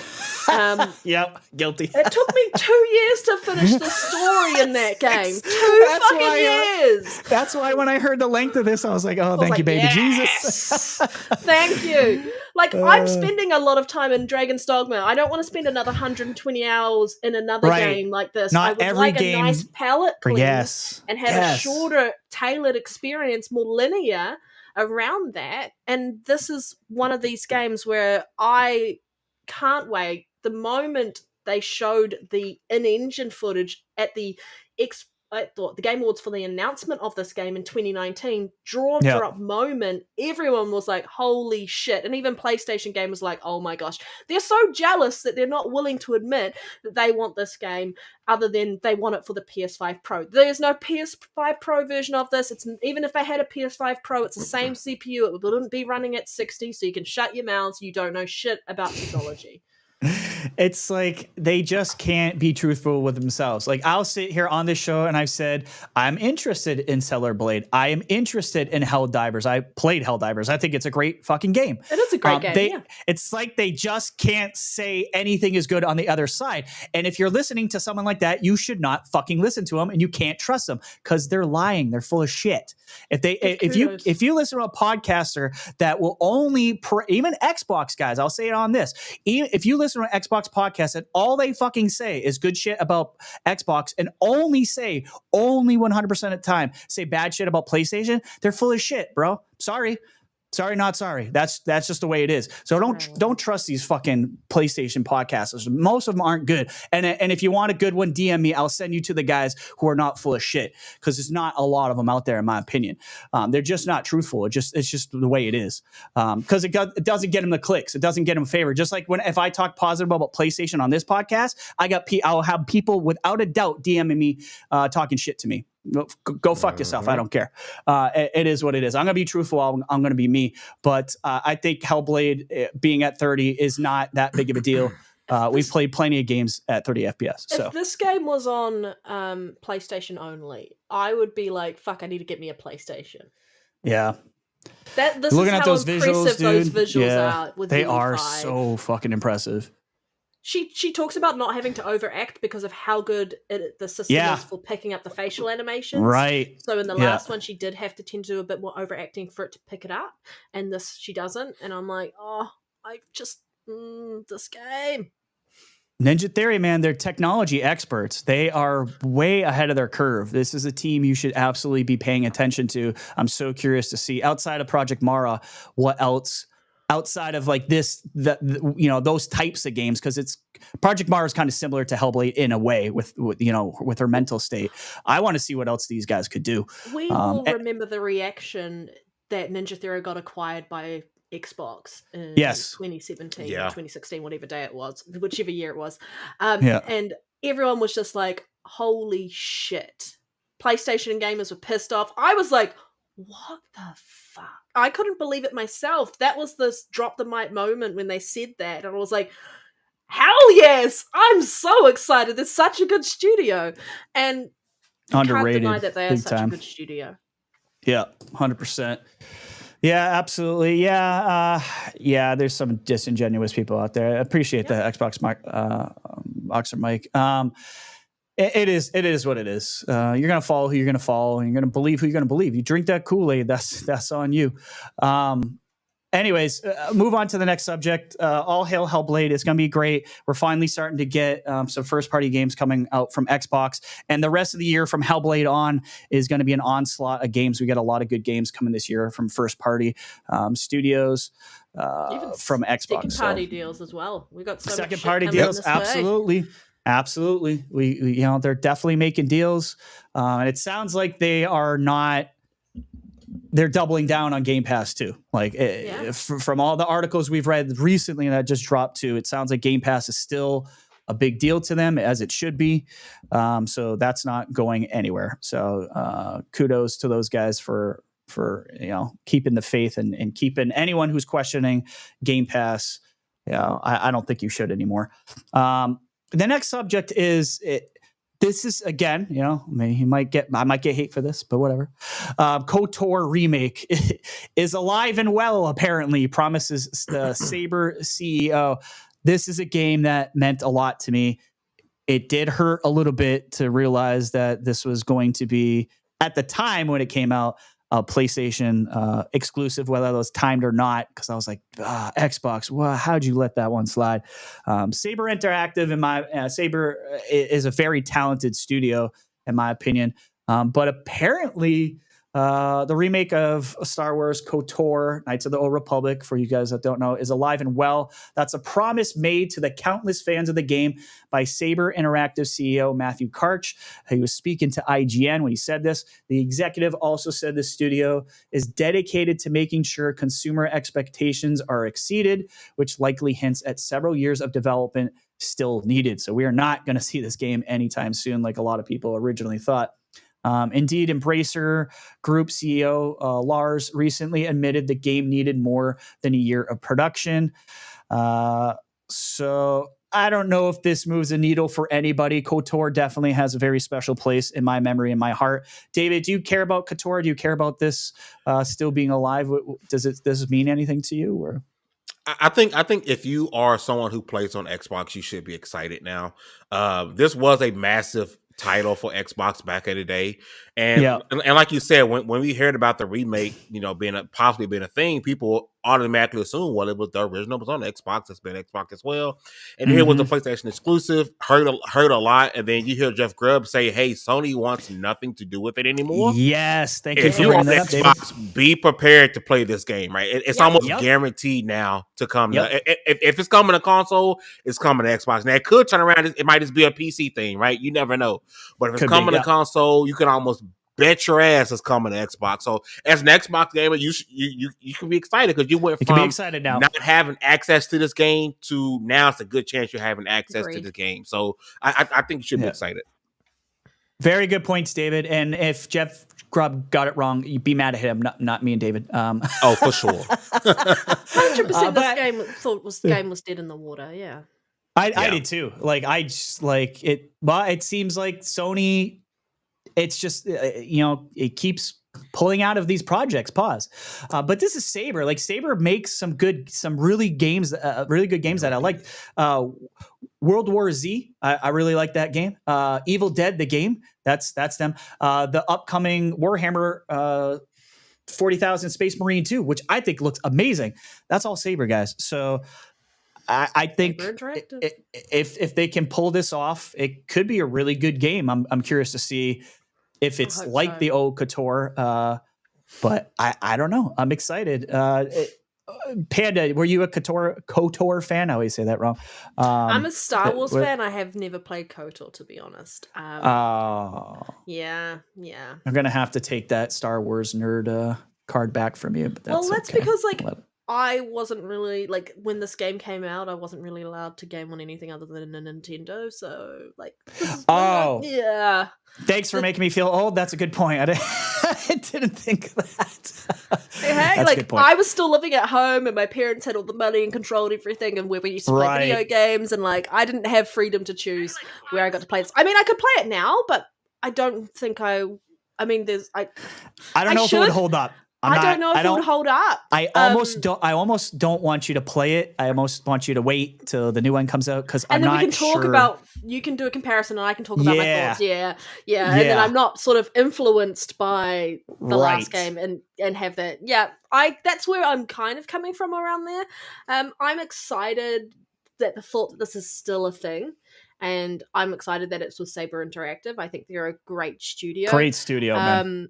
I'm also excited at the thoughts that there is a chance that PlayStation is not publishing this, and I think that was the biggest thing. It was a big kick in the pants or kick in the teeth, essentially, when we found out that they were publishing. It was looking like it was going to be an exclusive, because it made its debut on Xbox. Right. It was on Xbox back then, and it was huge. So it was huge. That was a big deal. For it to not potentially be coming to Xbox was going to be a big gut punch to us as a community. I mean, I didn't play the first one, but I was like, it was on the original, kind of around that. For that's where it sort of created its fan base all those years ago. And Star Wars as an IP itself needs to be everywhere.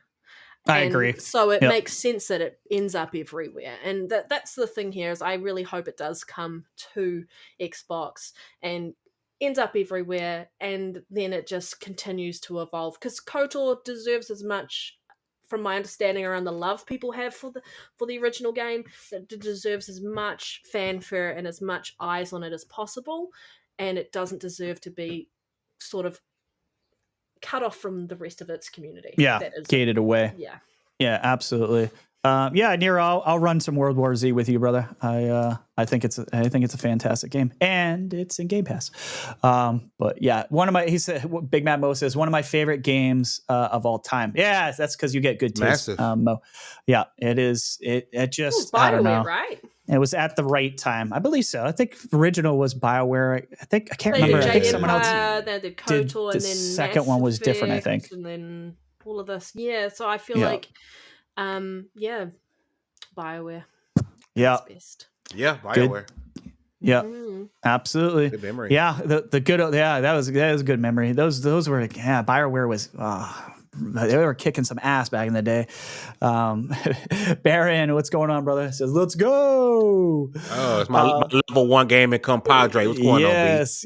I saw that. Yeah. Wasn't he just on a podcast too with somebody else? 108. He was on 108. He was with 108. Podcast. Okay. Yeah. I knew it was one of the people I knew. I was like, I feel like he was somewhere else. Good for you, man. 108's a good guy. I love that dude. Next up, we don't have too much time left with David too. And I unfortunately, I have to kind of not make this too long of a podcast because I have to go on another podcast too on PTK Blams. I promised him I would join them. PTK Blam, let's go. He's good guy. People too. Yeah, I've got to head out. Like I've got to go somewhere too. So and she's got things to actually do. Yeah, got things to do. It's Sunday afternoon here. I know what you're doing. I got shit to do. Yeah, DD2. That's what you're doing. Yeah. Got the dog in her. Exactly. The Witcher 4 won't just retread the last game, apparently. They're adding new features and mechanics. So this was a story I took from WCCF Tech. So during the CD Projekt Red's annual earnings call, The Witcher 4, codenamed Polaris, came up several times, albeit as no surprise. The new joint CEO said that they expect Witcher 4 to go beyond simply retreading the massive success of the third installment, thanks to the addition of new gameplay features and mechanics. When it comes, he says, when it comes, I think so. I don't actually know. Is this a UE5 game? It has to be. I feel like you might be right. Project Red completely moving away from the Red Engine and moving to.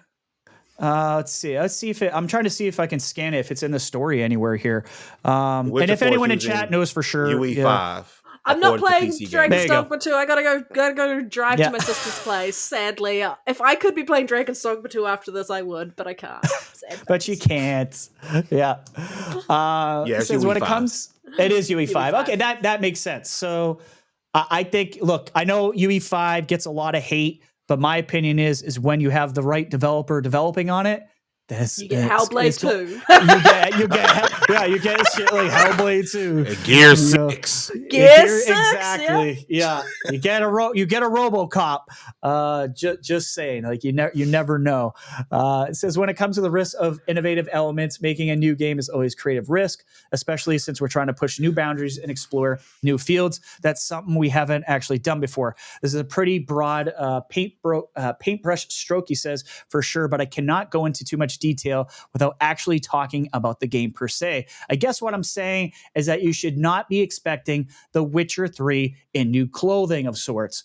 Of course, we're building on the shoulders of what came before and what we've learned, but we'll be adding new gameplay elements and new mechanics that you have not seen in our previous games. I'd say doing such things is always a risk. It's not just repeating what was done before. Innovation, baby. That's what we like to see. David, fuck IGN. hashtag fuck IGN. Hashtag fuck the views expressed from Xbox ain't down sites. We got some feelings about. I don't think Destin Legary. I don't think Ryan McCaffrey are coming on our podcast anytime soon. I love Ryan, man. I think they're good people. You know, I'd send them the invite, but I think they would. I think my audience would fucking destroy them. We're all wearing t-shirts that say. Sometimes I feel bad for the over excessive hate that some of these guys get for their opinions. But David, the Witcher series, were you a fan of Witcher? Are you going to tell me you don't like Witcher just like you didn't like Fallout, or were you a Witcher fan or what? Now, hear me out. Toss a coin to you. Listen, I didn't enjoy or didn't even look The Witcher. I didn't even look at it sideways until Witcher 3. Witcher 3 made me a fan of The Witcher. It made me watch the shows. It didn't make me go back and play the first two games. I just couldn't do it. I didn't either. But it made me excited for the next Witcher game, right? So it did that. It brought in someone new. So if they're going if they're not retreading the game, they're going to a totally different. That's fine with me, because one of the things about what The Witcher 3 was, because I didn't play the previous games, when it came to certain scenarios, I had to just make stuff up, to progress, because it wants you to use some of the decisions you made from the previous games, and I hadn't made those decisions. Like there are no decisions, right? Yeah, I was like, I don't know this guy, so fuck him, So, I'm super excited for The Witcher 4, man. I really hope it's good. Yeah. I'll let you go in a second. For me, I'm right there with David. My first entry into the Witcher series was 3. So yeah, it was weird. Like I had no slate to go to.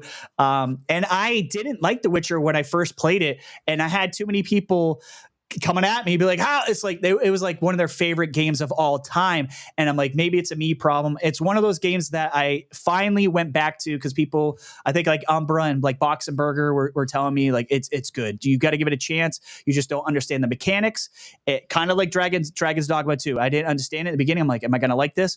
Once I learned those mechanics, like in Witcher 3, I ended up loving that game. So I'm happy to see that there's Witcher 4. I'm happy to see that there's innovations coming for the series.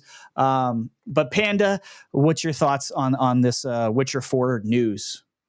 I am excited. I think that it's really important around innovation.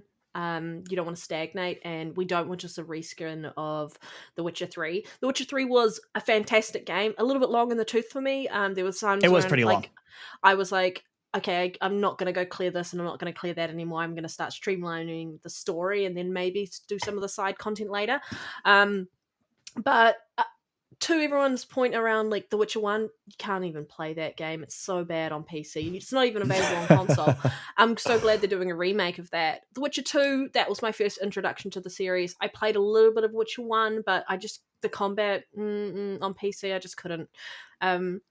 But Witcher 3 really got its teeth into me once I finally gave it like my 4th attempt at playing it. Like I started it and stop and get hooked on something else, and then I'd forget the gameplay or what the story was, so I'd have to start it again. So it was fantastic. And I look at what they did with Cyberpunk around the way that they thought of the different mission types and how there was so much variety, and you weren't really running into the same sort of rinse and repeat fetch quests and those sort of things in that game. And that's what I expect from The Witcher 4. I expect UE5, great. I expect that the engine is a little bit easier for them to do what they want to do with it, rather than the Red Engine, which we clearly ran into a lot of limitations with Cyberpunk, especially with optimization. And I mean, UE5 needs some work with optimization as well. But this is what I want to hear. And I hope it's not just PR talk and them going, hey, this is what we're wanting to push out versus what we really get at the end of the day. Right. I'm also hoping that it's not going to be a buggy mess, as I don't want another Cyberpunk environment. I mean, The Witcher 3 I waited. I didn't get that game day one. Me either. It did come out buggy, and they did patch it, and then it turned into this fantastic game. But for me, I just need variety and not a reskin, and that's really what I want to take. That's what I took away from this, and that's what I expect, and that's what annoys me about companies or publishers like Ubisoft, which just reskin Assassin's Creed and don't innovate and don't change anything. Like once they go, hey, well, we reskinned it or we innovated with Assassin's Creed Origins, and then we just made a fucking paste and copy of it with Odyssey and Valhalla, and then we've gone back to sort of what we liked of the community liked about the original with Mirage. And I'm like, just make a good game and the gamers will come. Word of mouth is still a thing in our environment. Yeah, absolutely. And that's why The Witcher 3 took off. Yep. And that is why I think Cyberpunk has taken back off again once they got the new DLC. And that's what I think The Witcher 4 is going to be as well, is just making sure that it's a good game at its core. Dragon's Dogma 2, great game at its core. And that's what us as gamers really want. Yeah. Absolutely. Absolutely. Very, very good points, Panda. Before we do head out, I wanted to at least mention this. Take this with a grain of salt because of where it's coming from. I know maybe they got some of this stuff wrong before recently, so don't hate the messenger. That's me. Don't hate the messenger. It's a messenger no matter what. Yeah. Gears 6 might appear at the Xbox showcase. It's saying people aren't ready for how good this is going to look. So this is coming from Nate the Hate is one of them. He chimed in with similar statements posted on Reset Era about Gears 6. He's surprised that the game wasn't featured at the June showcase. He also believes it will finally show what this console generation can do. Please, I hope that is true. Yes. Outside of Hellblade 2, of course. Much like the first Gears of War did for the Xbox 360 back in the day. Absolutely. So, and Jeff Grubb is also chiming in on this as well. He said he's heard some stuff might be happening with Gears 6 this summer. So he thinks that the tease about it, possibly Gears 6 being at the June showcase, sounds right to him. He says this seems like something that we can expect. So you can believe it or not. I mean, it feels like it's time, right? Like we kind of been like, where's Gears? Where's Gears? Like what's going on with it? We know Coalition has been helping a lot of these other studios out. Maybe that's, been taking away from their time developing the new Gears. But David, are you excited for more Gears talk? Do you think maybe there's something to this rumor about Gears 6 possibly showing up at Xbox's June showcase? Oh, dude, I'm super excited. I've been theorizing that this is the end of Gears as we know it today. I think that this is because Gears 1, 2, and 3, and then 4, 5, 6 is going to end the second trilogy. Yes. I don't foresee the Gears franchise just being done, but I think Gears as we know it is today, might end here. And if that's the case, give us, I think Panda said it earlier, right? Give us Gears 1 feeling. If my theory is right and you're wrapping up the Gears story as we know it before it turns into something else, maybe it gets its God of War 2018 moment later on, right? If that's the case, give me Gears 1. Give me dark, give me gritty. My most interesting thing is how they're going to retcon the end of 5. I don't want to spoil it, right? But we have to make a decision, and we all didn't make, it's 50-50 choice, right? How are you going to retcon that for Gear 6? Because we all which one are you gonna and make I felt bad. I'm gonna tell you right now, right? I'm spoiler alert. I'm sorry. I felt bad. I killed JD. Yeah. I mean, and I was like, fame, you so Marcus has been through enough. What are you doing? Bob was like, I killed the black guy. I couldn't do it. That's why I'm glad you started. I'm glad you started, David. Because I didn't want to admit it. You know what? I did the same thing. So I was like, yeah, you go ahead, David. I got to go back and I got to say JD because Marcus I felt so bad. I mean, Marcus has been through enough. But I was like, bro, I can't kill the black guy. I was like, JD's been an asshole. He's annoying. But now I'm going to go back and do it again and I'm going to save him. But how they're going to reconcile that for Gears 6 is going to be very interesting. And I just want to kill off both characters. What they're going to do is going to be interesting.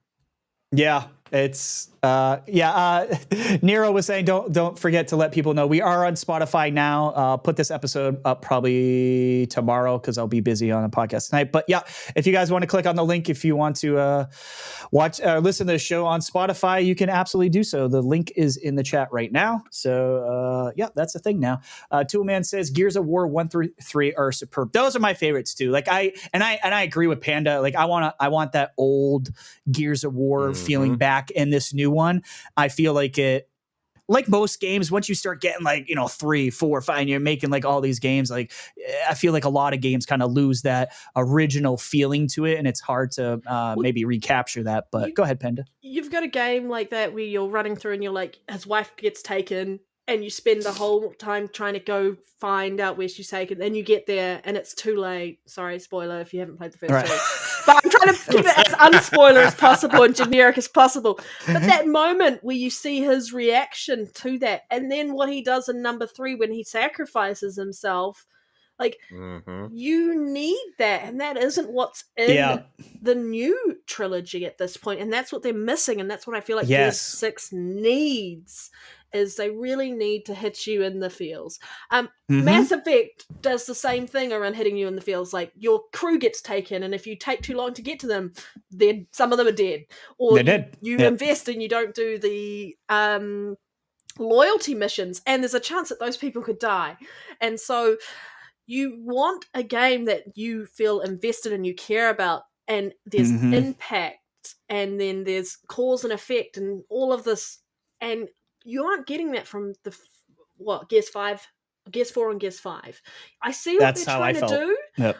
I know what they're trying to do. It's not hitting the same way that the first 3 did, and because it's not like, there's storytelling, there's the environmental storytelling. The environmental storytelling isn't quite there either. And I don't really care about the machines in the Gears games that are like... I don't either. I'm just no. Nope. Give me more of the hive and all of this stuff. 100%. Way more interesting to me. And they need to make it a lot more than rather than just like a bunch of bad guys charging at you. Make it more visceral around, like, when you're fighting and there's only a couple of them. That could be life or death, because of you really want it dark, gritty gameplay where you're like raging when you die and you have to rerun the sequence again because you fucked up your timing or something and you didn't quite get to what you needed to get to, and you're just not getting that currently. Gears 6 needs to do that. Absolutely. I think it feels like we're all on the same page on that. Like like Gears, like the other Gears games are, it's funny, like Gears 5 to me is still better than 90% of all games out there, but it was straying too far from the path. Yeah, definitely. I think that, I feel like 4 was probably the lowest point for me personally in the series, but yeah, we'll see what happens. I'm excited to see, something on Gear 6. I just want to see what the hell Coalition is doing, because they're such a talented studio. They're masters of UE5. So I'm excited to see what could possibly happen. Yeah, exactly, too, man. The Gears of War 1 through 3 stories are unmatched. And give us a new controller. I loved this controller. Loved it. Give us a new one. I had to get it out. They're going to, David. That's what they do. They really love their controllers. This one, I got the one I got JD's controller. I got the red controller. I got all of them. Continue to give us a controller. I'll be happy. The Xbox One S Gears Edition console with like the see-through bit underneath with the like cracking of the ice. I was like, give us some Gears themed consoles, please. Yep. We need those Gears themed consoles. I feel like Xbox has like completely gone away from the theme we got one this entire what about maybe the wraps? Maybe the wraps are what's taking over, like, the $50 wrap. Do those because man, we've gotten 3. I'll take it. The 2 camos. I got the Starfield one to go to Starfield controller, but give us more wraps, man, because I don't think we need more wraps. Unless it's a giveaway, they're not doing theme consoles. Give me enough so I can make a wallpaper of wraps on my background. There you go. I think wraps are the way to go, though, right? Because if it's only $50, you don't have to buy a whole new fucking console, and you can change up the style. They should be making a wrap for every single first-party game, in my opinion. Fable, Hellblade 2, Gears, all of them should have a wrap, because I think they would sell. It's like, give us what we want. If we're not going to get the console, give us the wrap. That's what I'm saying. But on that, guys, we're about the 2-hour mark. Thank you, David, man, for hanging out. Hey, it's been a pleasure. Yeah, dude, it definitely make sure to check out David's website, Level 1 Gaming. Everything will be down below in the description. But let us know anyways, David, where everyone can find you and all the places you are. You're doing a lot of great work out there, man. I think people need to follow this guy. Yeah, for me personally, my name's on the screen. It's at FameENT2K. But for everything that we do, it's at Level 1 Gaming, LV1Gaming.com. And then on our YouTube, LV1 Gaming. If you see the Phoenix, that's us. We do a weekly show every Wednesday, Double XP Podcast. We do everything from developer interviews to game reviews. We've been blessed to be able to get so many AAA games early to be able to review, thanks to our partners from around the globe. I just want to say thank you to you guys for the invite. Again, the artwork you guys did for the show is absolutely amazing. You guys are awesome. Panda, that's our first time I think we've ever spoken. I got to find you on Twitter. I can't find you. I was searching on the podcast trying to find your handle. Red Dead Panda with a number 1 at the end. That's probably what I got to do. I didn't put the 1. That's what it was. Okay. That's what it is. You guys are freaking amazing. But if you guys, want to check out Level 1 Gaming, please, like you said, description down below. You guys go sub to the channel. I promise you're going to have a good time. Absolutely. Definitely go check it out, guys. Their website's super impressive too. Like I like the aesthetic of the website. I was going through it, reading some of the articles. Congratulations on making that website, man. It's really impressive. Thank you. We're trying, man. It's hard to compete out here. It is, dude. this is a competitive space. Like that's why I wanted you on here. I know you guys David, I know you're busting your ass. I am a content creator. I do this outside of this for a living. I know how hard this shit is. So that's why I'm like, these guys are putting in the work. Guys, please pay attention to them, internet. Like, you guys need more attention, in my opinion. And I think just keep doing what you're doing, and more good things will come your way. 100%. Panda, where can everybody find you? Most likely playing Dragon Dogma or Halo. One of those two. People. I've got like Mr. Whiskey up on screen, who my porn is like designed off. Oh, there you go. Yeah, he's like, hi. But the real Mr. Whiskey. The real Mr. Whiskey. No, I need to go sort him out. He needs some love and medication. intention. Yeah. Oh yeah, right. Yeah. He's still recovering. You can find me on on Xbox playing Dragon's Dogma. Not tonight though, sadly, unless I get onto my sister's console. So I'm going to convince her that I need to play Dragon's Dogma at her place. And then you can, I'm still working on my review of Dragon's Dogma. So when that comes out, look out for it.